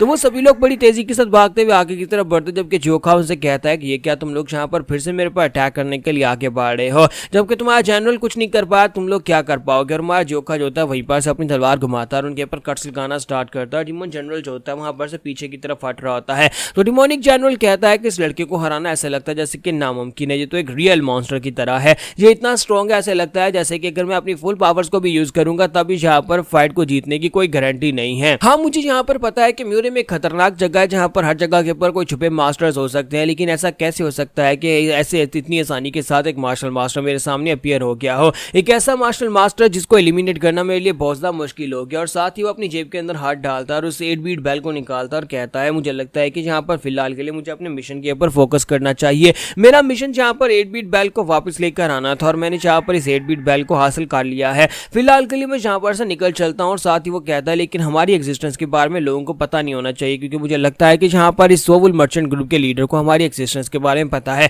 अगर उसे जिंदा छोड़ दिया तो वो यहाँ पर बाकी के म्यूरियम के लोगों को इस बारे में बता सकता है कि हमारा जो सेक्टर है वो दोबारा से राइज कर रहा है। इसी वजह से इस बंदे को तो यहाँ पर कम से कम मरना होगा। मैं अपने साथ 8 बीट बेल को लेकर निकल चलता हूँ, इस लड़के को जिंदा छोड़ देता हूँ ताकि मैं खुद यहाँ पर से वापस जिंदा जा सकूँ। और उसके लिए यहाँ पर मुझे एक काम तो करना है, जाने से पहले यहाँ पर उस लीडर को मार डालता हूँ। तो उसी के साथ ही वहाँ पर से जो डीमन जनरल होता है ऊपर की तरफ जंप करता है और कहता है कि मैं अपने मिशन को पूरा करूंगा, मेरे लिए यहाँ पर 8 बीट बेल को वापस पहुंचाना बहुत ज्यादा जरूरी है। इसी वजह से कैप्टन तुम जहाँ पर रुकोगे और अपने सोल्जर्स की मदद से इन्हें रोकोगे जब तक मैं यहाँ पर से निकल नहीं जाता। और साथ ही वो अपने पास से अपना एक बॉम्ब निकालता और कहता है कि यहाँ पर इस बेल की जो ट्रांसपोर्टेशन है बहुत ज्यादा जरूरी है, और साथ ही यहाँ पर जितने भी लोग हैं उन सभी लोगों को मारना भी जरूरी है ताकि हम लोग सबूत मिटा सके और किसी को हमारे बारे में पता ना हो। और वहीं पर से वो अपने बॉम्ब को सामने की तरफ थ्रो करता है जो कि सीधा उठता हुआ जाकर सोवुल मर्चेंट की बॉडी में लगता है, जिसकी वजह से सोवुल मर्चेंट जो होता है पूरी तरह जख्मी होकर गिर जाता है। उसकी बेटी भागती हुई उसकी तरफ आगे बढ़ती है और कहती है फादर क्या आप ठीक हैं। तो फादर कहता है कि ये क्या लगता है कि फाइनली अब मैं यहाँ पर मरने वाला हूँ। दूसरी तरफ माँ जोखा जो होता है उसे कहता है घटिया लोगों, तुम लोगों की हिम्मत कैसी भी यहाँ पर सब कुछ करने की।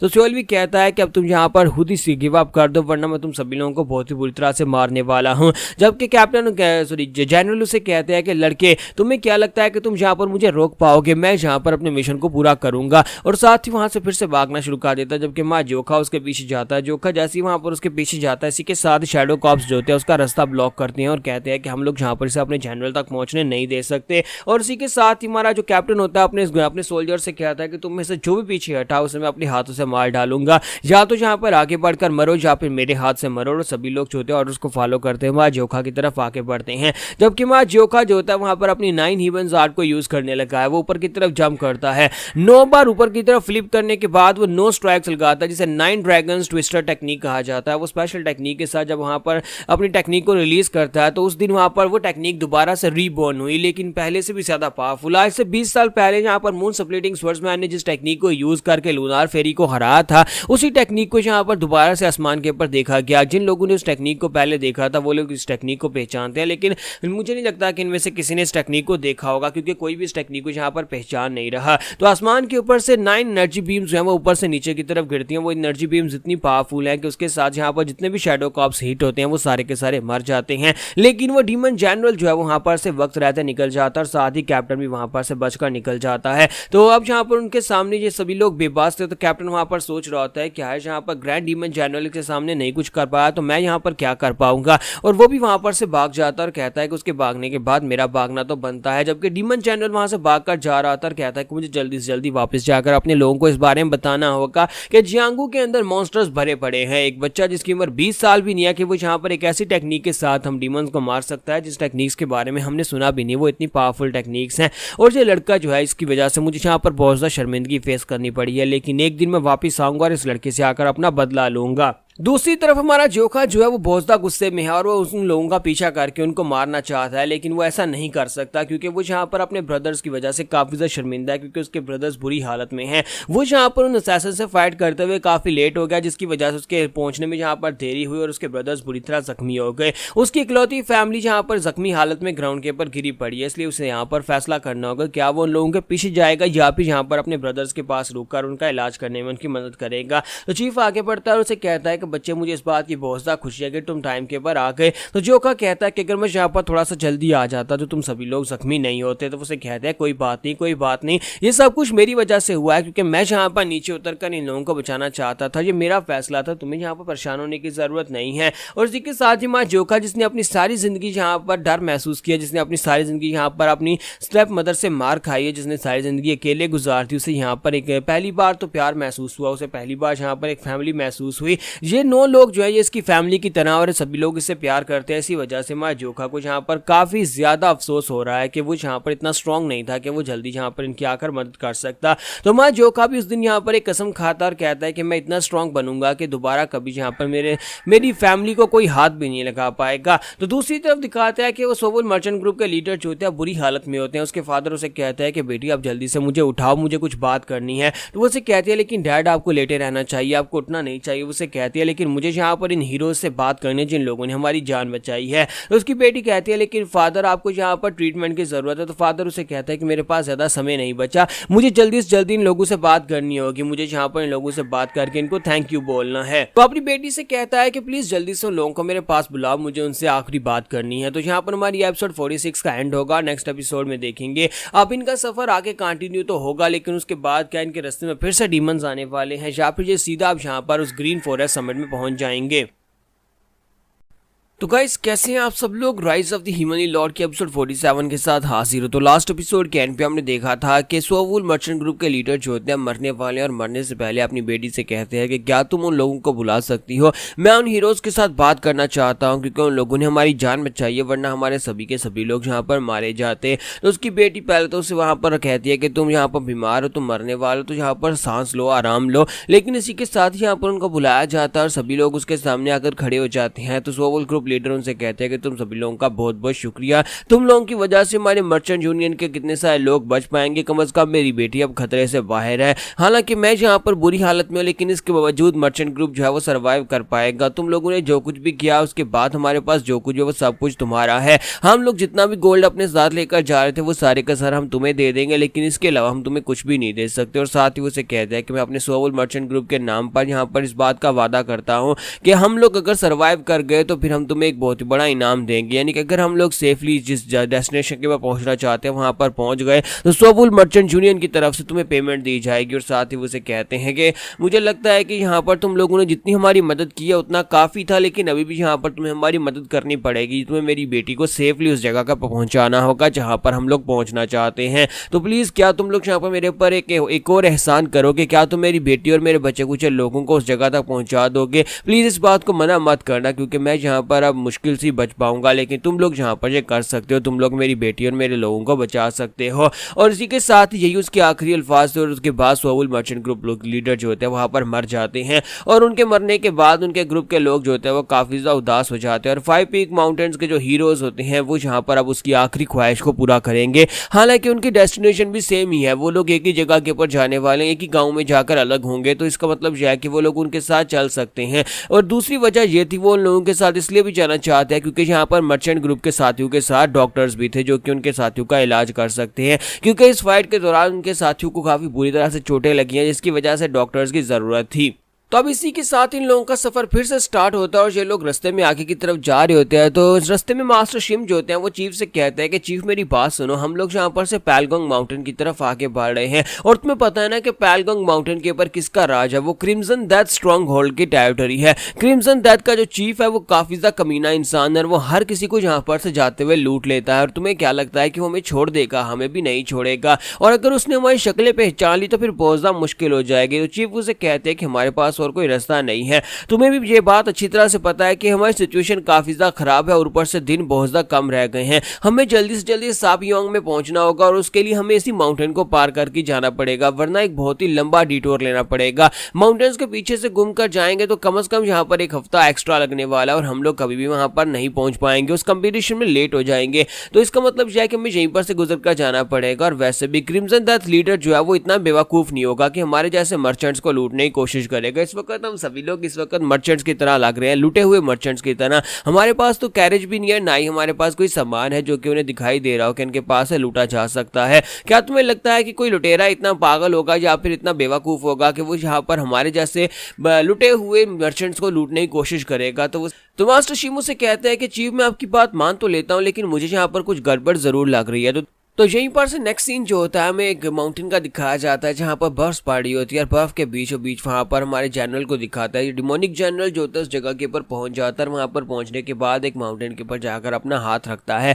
जैसे वो माउंटेन के ऊपर हाथ रखता है तो वहां पर एक केव का दरवाजा ओपन होता है और उस केव के दरवाजे के अंदर से वो अंदर आ जाता है। जब वो अंदर आता है तो वहां पर सामने एक जनरल बैठी होती है और उसे कहते हैं कि तुम यहाँ पर सबसे लेट आए हो, अब तुम एक ग्रैंड डीमन जनरल बन चुके हो, लेकिन इसके बावजूद तुम्हें क्या लगता है कि तुम यहाँ पर हमें डिसरिस्पेक्ट दे सकते हो, यहाँ पर हमारे सामने लेट आ सकते हो, जबकि बाकी के सभी जनरल्स यहां पर टाइम पर पहुंच चुके हैं, तुम यहां पर लेट आए हो। तो डीमन जनरल उनसे कहता है कि प्लीज माफ करिएगा, लेकिन मेरी साइड के ऊपर थोड़ी सी दिक्कत हो गई थी, चीजें काफी ज्यादा कॉम्प्लिकेटेड हो गई थी, इसी वजह से मुझे आने में थोड़ी सी देरी हो गई। या फिर साथ ही उनसे कहता है कि प्लीज यहाँ पर मैं दोबारा कभी लेट नहीं आऊंगा। तो इसी के साथ ही फेरी उसे कहती है कि ये अच्छी बात है कि तुम यहाँ पर वादा कर रहे हो और दोबारा कभी लेट भी मत आना। तुम एक डिमोनिक जनरल हो, इसका मतलब ये नहीं है कि तुम यहाँ पर लेट आ सकते हो। यहाँ पर हर किसी को समय के ऊपर आना पड़ता है, हर कोई यहाँ पर टाइम के ऊपर ही आएगा। तो वहीं पर उनके सामने एक टेबल पड़ा होता है, जिस टेबल के ऊपर उन लोगों ने 8 बीड्स को रखा होता है। तो यही 8 बीट वाला जो स्पेशल तलिस्मान होता है वो उसको यहाँ पर इकट्ठा कर रहे होते हैं। उन्होंने पहले वहां पर अपने पास 6 रखे होते हैं और 7वां जो होता है ये लेकर आया होता है। तो वो उससे पूछता है कि क्या तुम यहाँ पर 8 बीट बैल ले आए हो? तो वो कहता है जी मैं यहाँ पर 8 बीट बैल को ले आया हूँ, हालांकि मुझे थोड़ी बहुत दिक्कत हुई थी लेकिन मैं इसको लेकर आ गया। और इसी के साथ ही अपने पास 8 बीट बैल निकालता है, वहां पर जाकर उस टेबल के ऊपर रख देता है। जैसे ही वो उसे टेबल के ऊपर रखता है तो उसी के साथ ही वहां पर वो चमकना शुरू हो जाती है। तो वो लोग कहते हैं तो फाइनली हमारे पास यहाँ पर 8 बीट बैल्स आ चुकी हैं। 8 बीट बैल्स में 8 में से हमारे पास 7 आ चुकी हैं। तो ये बात सुनने के बाद वो सभी लोग काफी ज्यादा खुश होते हैं, बाकी के जनरल्स भी काफी ज्यादा खुश हो रहे होते हैं और कहते हैं कि फाइनली अब हमारे पास 8 में से 7 आ चुकी हैं। और इसी के साथ ही वो लड़की जो होती है उन लोगों से कहती है अब हमारी फाइटिंग पावर पहले से भी काफी ज्यादा बढ़ जाएगी। फिर साथ उनमें उन डीमन जनरल्स में से एक जनरल जो होता है उन लोगों से कहता है कि आप सभी को पता है ना कि आज की मीटिंग किस लिए रखी गई है? आज हम सभी लोग यहाँ पर इसलिए बैठे हैं ताकि हम लोग गैलेक्सी मैनर के जो गैलेक्सी मास्टर हैं उसे हम लोग नया ग्रैंड डीमन जनरल बना सकें। उसे यहाँ पर प्रमोट किया गया है, उसे यहाँ पर नया डीमन जनरल बनने के लिए उसका नाम दिया गया है। तो क्या आप लोगों को लगता है कि हमें यहाँ पर एक 7 डीमन लॉर्ड की जरूरत है? हमारे पास पहले यहाँ पर 6 डीमन जनरल्स हैं और अगर उस गैलेक्सी मैनर के मास्टर को भी डीमन लॉर्ड बना दिया क्या तो फिर हमारे पास 7 हो जाएंगे। तो दूसरा उसे कहता है क्या वाकई में यहाँ पर 7वें डीमन जनरल की जरूरत भी है? मुझे लगता है कि 6 काफी है। फिर उनमें से एक कहता है कि हाँ मुझे भी लगता है कि यहाँ पर हमें 7वें की जरूरत बिल्कुल भी नहीं है। हम लोग यहाँ पर अपनी heavenly demon king soul summoning festival को जल्दी से स्टार्ट करते हैं और अपनी मास्टर को वापस बुलाते हैं। तो इसी के साथ ही वो लोग आपस में यहाँ पर बहस कर रहे होते हैं इस बात के ऊपर कि क्या उन्हें यहाँ पर एक 7वें डीमन जनरल की जरूरत है या नहीं है। सभी लोग आपस में बहस कर रहे होते हैं, जिस पर वो लड़की उनसे कहते हैं कि तुम सभी लोग यहाँ पर मजाक कर रहे हो, जहाँ पर जो भी फैसला होगा वो हमारी कमांडर की तरफ से होने वाला है, यानी कि हमारी जो सेक्टर लीडर है उनकी तरफ से होने वाला है।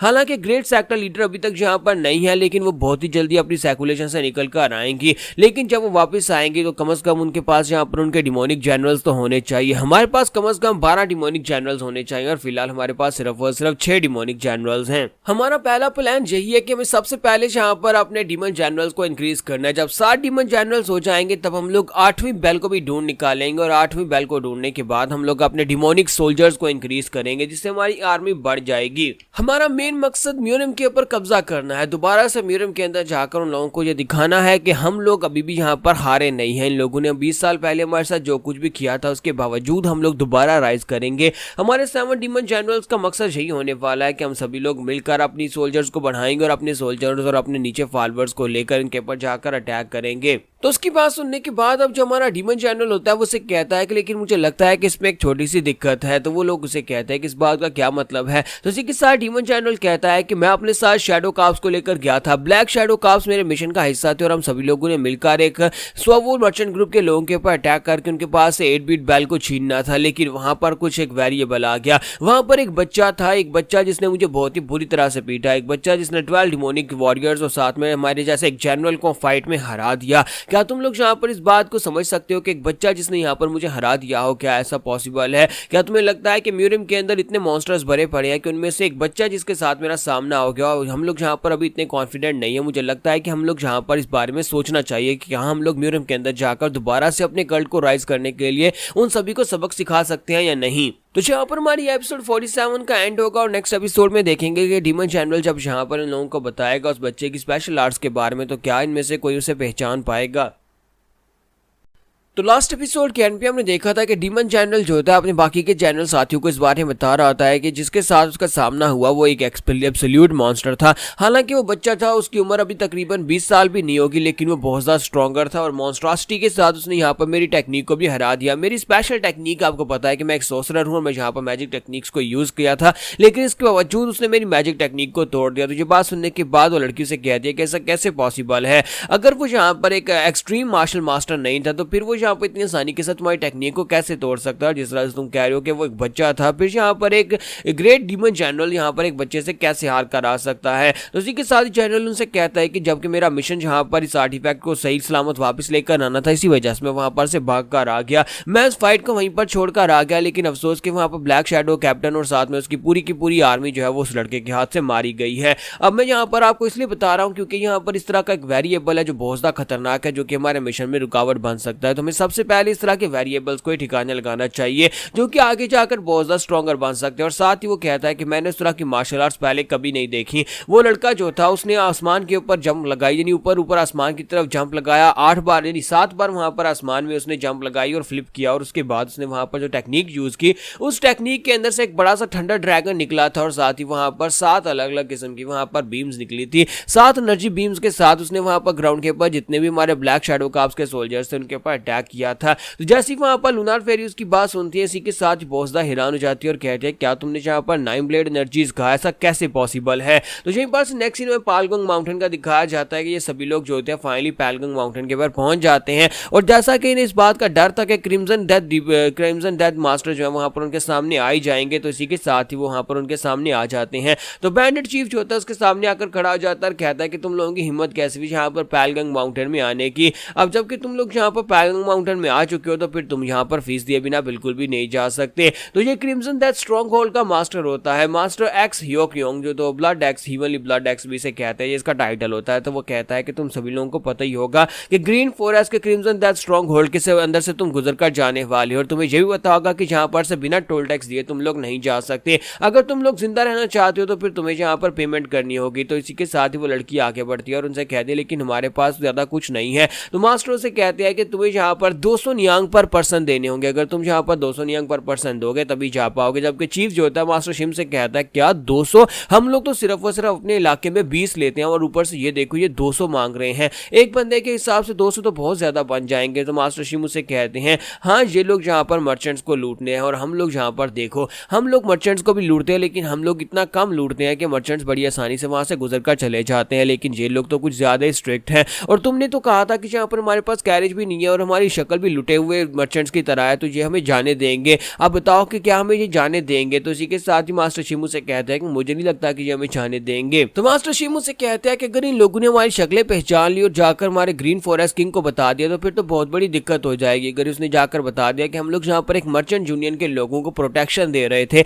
हालांकि हम लोग लुटेरे हैं और हमारा ये काम नहीं है, हमारा काम जहाँ पर इन लोगों को लूटना है ना कि राइटियस काम करना है, तो फिर तो हमारी वाट लगने वाली है। तो मिस सोवोल आगे बढ़ती है और उनसे कहती है लेकिन सर हमारे पास इतने पैसे नहीं, हम लोग आपको ये सब कुछ नहीं दे सकते। जैसा कि आप हमारी तरफ देख ही सकते हैं कि हमारी हालत काफी ज्यादा खराब है, हमें रास्ते में लूट लिया गया था, रास्ते में हमारे ऊपर अटैक हुआ था। तो चीफ उसे कहते हैं कि हाँ, जहाँ पर तुम्हारी शक्लें देखकर पता चल रहा है, तुम सभी के कपड़े देखकर पता चल रहा है कि तुम्हें रास्ते में लूटा गया है। तो मिस सोवल उनसे कहती है तो प्लीज सर क्या आप हमें यहाँ पर फिलहाल के लिए जाने दे सकते हैं? हम लोग इस बात को समझते हैं कि आप लोग यहाँ पर से टोल टैक्स लिया बिना किसी को जाने नहीं देते, लेकिन हमें फिलहाल के लिए जाने दे क्योंकि हमारे पास कुछ भी नहीं है, हमारे पास तो कुछ है ही नहीं। तो चीफ उसे कहते हैं कि तुम यहाँ पर ये चाहते हो कि मैं तुम्हें चुपचाप यहाँ पर से जाने दूं, लेकिन ऐसा कभी नहीं होता, हम लोग यहाँ पर तुम्हें जाने नहीं दे सकते। फिलहाल के लिए तो ग्रीन फॉरेस्ट के अंदर यहाँ पर एक कंपटीशन होने वाला है जिसके लिए मुझे बहुत सारे फंड्स की जरूरत है, और मैं क्योंकि वहां पर जाने वाला हूँ, उस फाइट का हिस्सा बनने वाला हूँ, इसी वजह से मुझे यहाँ पर कुछ भी हो, जो भी तुम्हारे पास है वो सब कुछ दे दो, हमारे लिए चल जाएगा। तो वो कहता है कि तो अगर तुमने ज्वेलरी पहन रखी है तो वही उतार कर दे दो। तो इसी के साथ ही वो लड़की उनसे कहती है लेकिन हमारे पास तो कुछ भी नहीं है, मैंने कहा ना कि हमें पहले से लूट लिया गया है, रास्ते में हमारे बहुत ही बुरी तरह से लूटा गया था। तो इसी के साथ ही चीफ कहता है तो फिर ठीक है, मैं यहाँ पर तुम सभी को मारकर तुम सभी के गुर्दे बेच दूंगा, हो सकता है तो तुम सभी लोगों की आंखें बेच दूंगा, तुम्हारा लिवर बेच दूंगा, जो भी मैं यहाँ पर बेचने को मिलेगा वो बेच दूंगा ताकि हमें यहाँ पर पैसे मिल सके। तो उसका वाइस चीफ जो होता है वो कहता है हाँ क्यों नहीं, क्यों ना मैं वहां पर नीचे जाऊं और जाकर एक आधे को मार डालूं ताकि हो सकता है कि बाकी के सभी लोग खुद ही पैसे निकाल कर दे दें। तो वाइस चीफ जो होता है वो काफी ज्यादा कमीना होता है और कहता है कि मुझे लगता है कि चीजों को शेक करने के लिए हमें इनमें से किसी एक आधे को काटना पड़ेगा। तो नीचे चीफ पोंग जो होता है वो शिम से कहता है कि मर्चेंट ग्रुप के लोगों के पास पैसे इसलिए नहीं क्योंकि उन लोगों ने उनके पास जितने भी पैसे थे वो सारे के सारे हमें प्रोटेक्शन फीस के तौर पर दे दिए हैं, इसका मतलब है कि उनका सारा पैसा इस वक्त हमारे पास है। और वो लड़की वहां पर सच कह रही है। तो मास्टर शिम कहते हैं कि अब तुम यहाँ पर इस बार में क्या बात कर रहे हो कि हम लोग यहाँ पर अपने पैसों में से दे दें? तो चीफ पोंग से कहता है कि हाँ मुझे लगता है कि पैसे देने ही पड़ेंगे, हम लोग यहाँ पर एक ही हिसाब से अगर 200 नियांग दे तो फिर हमें यहाँ पर पेमेंट करके यहाँ से निकल जाना चाहिए। तो मास्टर शिम कहता है कि हम लोग बैंडेट्स हैं, हम लोग किसी दूसरे बैंडेट के सामने इस तरह से अपने सर कैसे झुका सकते हैं? तो कहीं तुम अपने आप को राइटियर सेक्टर का एक चीफ तो नहीं समझना शुरू हो गए? हम लोग बैंडेट्स हैं और यहाँ पर पैसे नहीं देने वाले। तो चीफ उसे कहता है लेकिन इस वक्त सिचुएशन काफी ज्यादा टायर है, हमें यह करना ही पड़ेगा। अगर वो लोग यहाँ पर ढूंढते ढूंढते हमारे तक पहुंचा और हमारे पास से पैसे निकल आए तो फिर सिचुएशन और भी ज्यादा खतरनाक हो जाएगी, और मैं नहीं चाहता कि जहाँ पर ग्रीन फॉरेस्ट के ग्रैंड समिट में पहुंचने से पहले जहाँ पर लोगों को हमारे बारे में पता चल जाए कि हम लोग यहाँ पर राइटियस फैक्शन के लोग बनकर यहाँ पर आए हैं। तो एक तरफ चीफ जो होता है वो शिम के साथ डिस्कशन कर रहा था कि क्या हमें पैसे दे देने चाहिए, दूसरी तरफ हाबियों को दिखाता है कि वो हमारे जोखा के साथ बात कर रही होती है और उसे कहती है कि वो बंदा जिसने अपनी हाथ में एक्स पकड़ रखा है जरा उसकी शक्ल की तरफ देखो, क्या उसका शक्ल तुम्हें ऐसा नहीं दिखाई देता कि जैसे कि एक चूहे ने अपने मुंह में डंपलिंग पकड़ रखा हो? तो हमारा जोखा जो होता है उसे कहता है कि हाँ तुमने बिल्कुल ठीक कहा, मुझे लगता है कि एक ऐसा डंपलिंग जिसके ऊपर फंगस लगा है, जरा उसका चेहरा तो देखो, यानी उसकी जो दाढ़ी है वो फंगस की तरह ही लग रही है। और तो जैसी हमारी हाबियों और हमारा जोखा जो होता है वो एक दूसरे से बात करते हैं, इसी के साथ ही पीछे उनके बाकी के लोग भी मजाक करना शुरू कर देते हैं। तो यहाँ पर चुलसान और हाइयो चाहिए उनको दिखाता है कि वो दोनों भी आपस में गप्पे लगा रहे होते हैं, जबकि हमारा चीफ पुंग और मास्टर शिम जो होते हैं वो दोनों वहां पर पैसों के बारे में डिस्कशन कर रहे होते हैं। तो बाकी के सभी लोग तो वहां पर हंसना शुरू कर देते हैं क्योंकि वो आपस में मजाक कर रहे होते हैं। तो इसी के साथ ही वहां पर ऊपर खड़े चीफ जो होते हैं और वाइस चीफ जो होते हैं उन लोगों को लगता है जैसे कि उनका मजाक उड़ाया जा रहा है, वो सभी लोग जहाँ पर उन्हीं के बारे में बातें कर रहे हैं। तो इस बात से वो लोग भी काफी ज्यादा हैरान हो जाते हैं और कहते हैं कहीं ये लोग पागल तो नहीं है, इन लोगों ने अचानक से हंसना क्यों शुरू कर दिया है? तो वाइस चीफ कहता है बेवकूफ कहीं के, इन लोगों की हिम्मत कैसे भी यहाँ पर हमारे इलाके में आने के बाद हमारे ऊपर हंसने की, मौत इनके सामने खड़ी है लेकिन ये लोग यहाँ पर हमारे ऊपर हंस रहे हैं। और इसी के साथ ही वो कहता है कि बेवकूफों, लगता है कि तुम लोग मरना चाहते हो, क्या तुम्हें दिखाई नहीं दे रहा कि तुम लोग इस वक्त कहाँ पर? और साथ ही वहां पर जैसे हमारा मास्टर शिम जो होता है अपने पास से गोल्ड की थैली निकालता है ताकि उन्हें यहाँ पर पैसे दिए जा सके। इसी के साथ ही वहां पर चीफ कहता है कि तुम लोगों के पास पैसे और तुम लोगों ने क्रिम्सन डेथ स्ट्रॉन्ग होल्ड के लोगों के साथ झूठ बोला, तुम्हारी हिम्मत कैसे यहाँ पर हमसे झूठ बोलने की? तो मिस सोवुल उसे कहते हैं कि सर मैंने तो कोई झूठ नहीं बोला, ये सारे का सारा गोल्ड तो इन लोगों का है,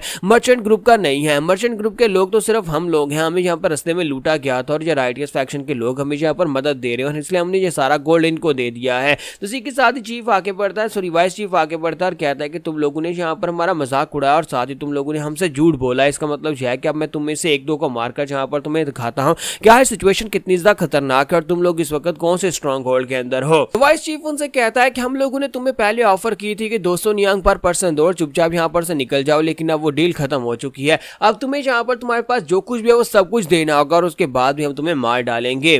तो यहाँ पर हमारी एपिसोड 48 का एंड होगा और नेक्स्ट एपिसोड में देखेंगे क्या ये लोग यहाँ पर आसानी से निकल पाएंगे या फिर हमारा जोखा इन सभी को पीटने वाला है। तो लास्ट एपिसोड के एंड पे हमने देखा था कि वाइस चीफ जो था सभी के ऊपर गुस्सा हो जाता है और कहता है कि तुम लोगों के पास पैसे थे और तुम लोगों ने हमसे झूठ बोला, तुम लोगों की हिम्मत कैसे हुई जहां पर मुझसे झूठ बोलने की, अब मैं तुम में से किसी एक को भी नहीं छोड़ने वाला। और इसी के साथ गुस्से के साथ उन सभी लोगों से कहता है कि अब तुम सभी लोग जहाँ पर इसी जगह के ऊपर ही मरने वाले हो। लेकिन अब जबकि तुम लोगों ने यहाँ पर झूठ बोला और साथ ही उनसे कहता है कि यहाँ पर वो बातें कर रहा था, यानी काफी सारी उनके साथ बातें कर रहा था और उनसे कहता है कि तुम लोगों ने यहाँ पर हमारा मजाक भी उड़ाया जिसके ऊपर मैं तुम में से एक दो को तो मारने वाला हूँ। लेकिन इसी के साथ एक गोल्डन सिक्का जो होता है उड़ता हुआ सीधा आता है और आकर उसके माथे के ऊपर आकर लगता है, जिसकी वजह से वहीं पर ग्राउंड के ऊपर गिर जाता है। दूसरी तरफ हमारे मास्टर शिम जो होता है वो अपने पैसों के थैले की तरफ देखता है कि उसके अंदर वहां पर एक भी गोल्डन सिक्का नहीं होता। वो कहता है कि सारे का सारा गोल्ड कहां पर चला गया। तो जैसे वहां पर दिखाते हैं कि वो गोल्ड देख रहे होते हैं, वहां पर गोल्ड एम्प्टी होता है और दूसरी तरफ यहाँ पर वाइस चीफ जो होता है पीछे जाकर पेड़ के साथ टकराता है और वहीं पर गिरकर बेहोश हो जाता है। तो ये देखने के बाद चीफ जो होता है नीचे की तरफ देखता है और कहता है कि ये कैसे हुआ, किसने किया, कहां पर से अटैक हुआ। वहां पर सभी लोग नीचे खड़े हैं लेकिन अटैक किसने किया, अभी भी यहाँ पर कोई चीज उसके साथ टकराई वाइस चीफ के साथ और वाइस चीफ इसी वजह से गिरा है।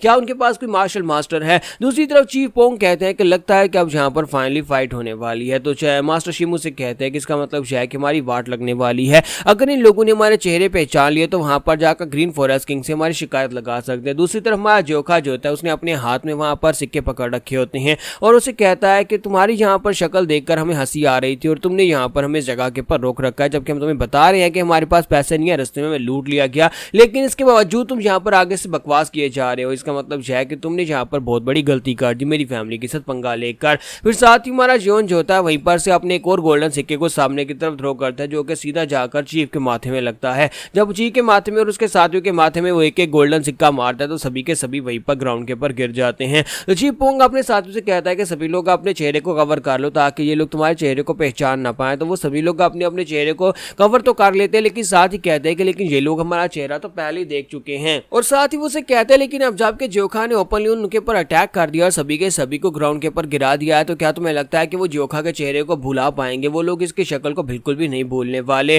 तो यहाँ पर स्ट्रॉन्ग होल्ड को हराने के बाद यहाँ पर से आगे की तरफ बढ़ जाते हैं, लेकिन साथ ही यहाँ पर क्योंकि स्ट्रॉन्ग होल्ड के जितने भी वॉरियर्स थे वो सारी के सारी टेक आउट हो चुके हैं, उन सभी को हरा दिया गया है। तो उसका मतलब यह है कि वो इस ग्रैंड समिट का हिस्सा नहीं बन पाएंगे। यहाँ तक कि यहाँ समिट स्टार्ट होने से पहले, इस कंपटीशन के स्टार्ट होने से पहले एक पूरे का पूरा स्ट्रॉन्ग होल्ड जो है पूरी तरह से एलिमिनेट हो चुका है। हमारे जोखा ने पहले यहाँ पर एक स्ट्रॉन्ग होल्ड को एलिमिनेट कर दिया जिसकी वजह से अब यहाँ पर उन्हें कम स्ट्रॉन्ग होल्ड के साथ फाइट करना पड़ेगी। लेकिन जहाँ पर चीफ जो था उसने उनकी शक्लें पहचान ली और वो जहाँ पर ग्रीन फॉरेस्ट किंग के सामने जाकर उससे लाजमी जाकर इस बात की शिकायत करने वाला है। यहीं पर से नेक्स्ट सीन फिर से हमें डिमोनिक सेक्टर का दिखाया जाता है जहाँ पर हमारा डिमन जनरल जो था उसने वापस आने के बाद उस लड़के के बारे में बताया था, उसके बारे में डिटेल्स बता रहा था, मार्शल आर्ट्स के बारे में बता रहा होता है। तो ये बात सुनने के बाद उस फेरी जो होती है उसे कहती है कि तुमने यहाँ पर क्या कहा? तुमने कहा कि वो लड़के ने आसमान में 7 बार ऊपर फ्लिप किया, फिर साथ ही वहां पर 7 एनर्जी बीम्स आसमान के ऊपर से दिखाई दी। तो जनरल से कहता है जी मैम बिल्कुल ऐसी बात थी, मैंने खुद वहां पर अपनी आंखों से देखा है। हालांकि वो लड़का बहुत ज्यादा यंग है, उसकी उम्र अभी 20 साल भी नहीं होगी, लेकिन उसने ऐसा ही किया था। उस आसमान में जाकर उसने जिस टेक्निक को परफॉर्म किया वहां पर थंडर लाइटनिंग का बना हुआ एक बड़ा सा ड्रैगन निकला था।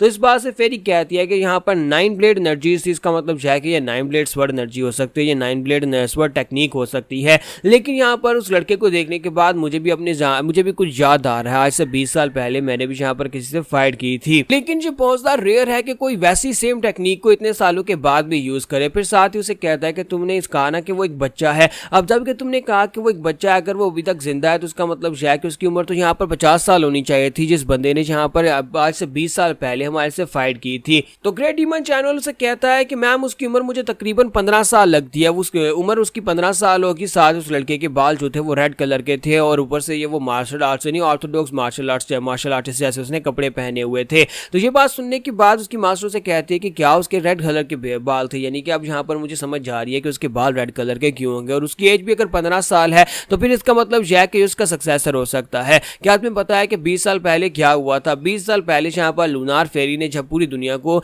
टेक ओवर करने की कोशिश की थी उस वक्त उसके ऊपर एक ऐसी मास्टर ने अटैक किया था। नैमगोंग क्लैन का यंग मास्टर था और उसके साथ साथ वहां पर एक और यंग मास्टर था जो कि वारियोंग मैनर से था। वारियोंग मैनर का यंग मास्टर योन जो था उसने आकर अटैक किया था, दोनों ने मिलकर जहां पर लूनार फेरी को हराया था। लेकिन उस लड़के की अकेले की पावर जिसे 9 स्वर्ड टेक्निक कहा जाता है, उस टेक्निक की वजह से वो बहुत ज्यादा फेमस हो गया था। लूनार फेरी को हराने के बाद उसे मून स्प्लिटिंग स्वर्ड्समैन का नाम दिया गया था। उस लड़के के बाल भी रेड कलर के थे और वो भी उस वक्त बहुत ज्यादा एक्सेप्शनल था। और अगर देखा जाए तो 20 साल गुजरने के बाद ये लड़का उसका सक्सेसर हो सकता सकता है, यानी कि ये उसका बेटा हो सकता है, जिसकी वजह से उसकी सेम टेक्निक को यूज कर रहा है और ऊपर से रेड कलर के बालों को इतनी आसानी से बुलाया नहीं जा सकता। फिर साथ ही वो मास्टर कहते हैं कि 12 डिमोनिक जनरल्स और सोल्जर्स को जल्दी से बनाने का काम किया जाए, क्योंकि हमें यहाँ पर जल्दी से जल्दी अपनी पावर्स को बढ़ाना होगा। अगर म्यूनियम में वाकई में यहाँ पर उस बंदे का बेटा आ चुका है जो कि इतना स्ट्रॉन्गर है, तो फिर हमें जल्दी से जल्दी कुछ ना कुछ करना पड़ेगा। लेकिन मैंने सुना था कि वारियोंग मैनर का वो मास्टर मर चुका है, मून स्प्लिटिंग स्वर्ड्समैन मर चुका है, तो इसका मतलब जैकी जी उसका बेटा ही हो सकता है। तो एक बार जब हम लोग यहाँ पर म्यूनियम के अंदर जाएंगे तो वहां पर जाने के बाद वही दिन होगा जिस दिन मैं यहाँ पर नामगोंग क्लैन और वारियोंग मैनर के लोगों से अपना बदला लेने वाली हूँ।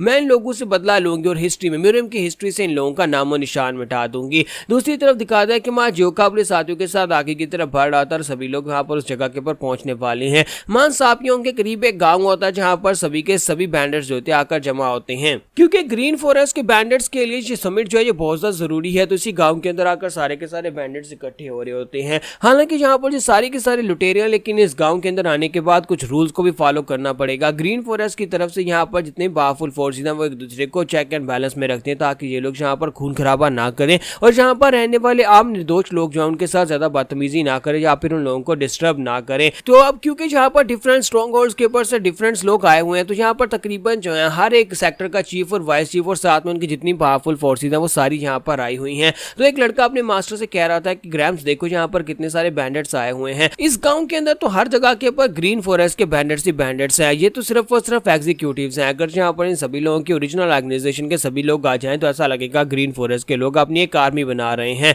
तो यहीं पर एक और बैंडर को दिखाता है कि उसका साथी उसे कहता है कि बॉस वहां पर देखो सामने कुछ इडियट्स भी आ रहे हैं, इन लोगों को देखो। मुझे लगता है कि ये लोग यहाँ पर इस तरह के कपड़े इसलिए पहनकर आए होंगे ताकि किसी की नजर में ना आए। इन लोगों ने यहाँ पर राइटियस मास्टर्स के कपड़े पहने हुए हैं ताकि अपने आप को छुपाकर जहां तक पहुंच सके। लगता है किसी छोटे से सेक्टर से आए होंगे, किसी छोटे से स्ट्रॉन्ग होल्ड के ऊपर से आए होंगे। मैंने सुना है कि ग्रीन फॉरेस्ट अपनी टेरिटरी को एक्सपैंड करने के लिए इस बार किसी को भी यहाँ पर अपने ग्रीन फॉरेस्ट का हिस्सा बना रहा है, लेकिन इसके अंदर ज्यादातर तो बच्चे हैं और इनके साथ जो ज्यादा बाकी के लोग हैं वो सारे के सारे रेग अटैक ग्रुप के लोग हैं। यानी कि अगर यहाँ पर इस कंपटीशन में हमारा सामना इन लोगों के साथ होता है तो मुझे लगता है कि हम लोग बड़ी आसानी के साथ इस फाइट को जीत जाएंगे और ये फाइट हमारी हो जाएगी। तुम इस बारे में क्या सोचते हो? क्या तुम्हें नहीं लगता कि यहाँ पर सिर्फ और सिर्फ ग्रीन फॉरेस्ट के लोग हेड काउंट करने की कोशिश कर रहे हैं? तो उसका बॉस उसे कहता है कि मुझे लगता है कि तुम्हें अभी भी यहाँ पर बहुत ज्यादा काम करने की जरूरत है। म्यूनियम के अंदर रहते हुए तुम्हें यहाँ पर छुपे हुए मास्टर्स को पहचानने की जरूरत है। अगर तुम इसी तरह यहाँ पर सोचते रहे, तुम यहाँ पर इसी तरह उन लोगों का सामना करने के लिए किसी फाइटिंग में चले गए, तो फिर तुम यहाँ पर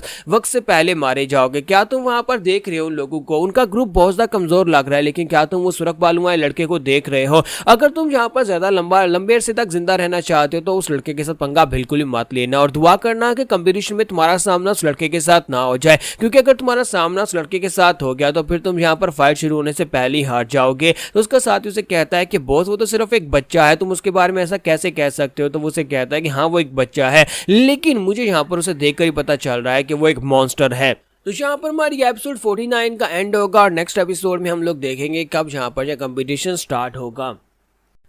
तो लास्ट एपिसोड के एंड पे हमने देखा था कि सभी लुटेरे जो होते हैं वो एक ही जगह के ऊपर इकट्ठे हो रहे होते हैं, एक गांव के अंदर जहां पर सभी के सभी इकट्ठे होंगे और वहीं पर इनका कंपटीशन स्टार्ट होगा। तो 5 पीक माउंटेन बैंडिट्स भी वहां पर पहुंच जाते हैं और सभी लोग अपना अपना कैंप वहां पर लगा लेते हैं। मान सापियों के अंदर सभी लोगों ने अपना कैंप लगा रखा होता है, सभी लुटेरे जो होते हैं अपना अपना कैंप लगाकर बैठे होते हैं।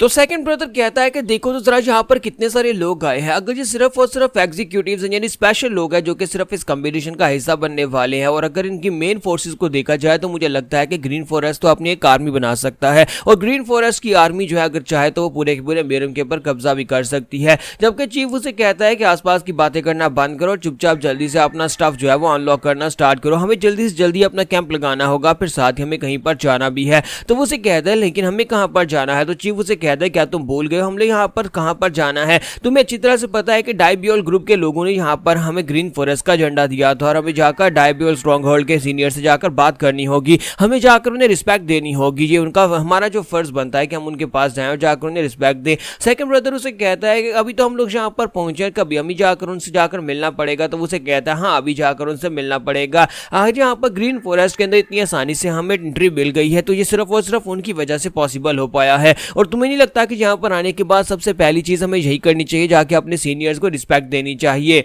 तो दूसरी तरफ हमारे जोखा को दिखाता है कि हमारा जोखा जो होता है बाहर जाकर खुले मैदान में लेटा होता है, चांद की तरफ देख रहा होता है। तो हमारी हाबियों को उसके पास आती है और उसे कहते हैं तो फाइनली मैंने तुम्हें ढूंढ ही लिया। तुम्हारा जोखा उसे कहता है कि तुम यहाँ पर क्या कर रही हो। तो वो उसे कहते हैं कि मैं तुम्हें हर जगह के ऊपर ढूंढ रही थी, फाइनली मैं तुम्हें यहाँ पर देख रही हूँ। तुम यहाँ पर क्या कर रहे हो इस जगह के ऊपर, क्या तुम यहाँ पर सामान अनपैक नहीं करवाना चाहते? बाकी के सभी लोग तो काम कर रहे हैं और तुम यहाँ पर आकर लेटे हुए हो, क्या तुम यहाँ पर आराम कर रहे हो? तो हमारा जोखा उसे कहता है कि मैं यहाँ पर इसीलिए आया हूँ ताकि मैं यहाँ पर थोड़ी देर के लिए अपनी सोचों को इकट्ठा कर सकूं। मुझे यहाँ पर बहुत सारी सोचें आ रही हैं, बहुत सारी चीजें ऐसी हैं जो कि मुझे समझ नहीं आ रही, इसी वजह से मैं इस जगह के ऊपर आ गया हूँ। और साथ ही उसे कहता है लेकिन तुम यहाँ पर मुझे क्यों ढूंढ रही हो? तुम तो चायोन के आसपास रहती हो ना, चायोन कहाँ पर है? कहीं ऐसा तो नहीं कि तुम दोनों की लड़ाई हो गई है? तो हाबियों को उसे कहती है कि नहीं नहीं चायोन, हम दोनों की लड़ाई बिल्कुल भी नहीं हुई, मैं और चायोन क्यों लड़ेंगे? फिर साथ ही उसे कहती है जब से चुलसान को चोट लगी है चायोन चुलसान का ख्याल रखती रहती है, वो उसके आसपास घूमती रहती है, इसी वजह से मैं आजकल उसके पास कम जा रही हूँ। मुझे लगता है कि मैं उन दोनों के बीच आ जाऊंगी,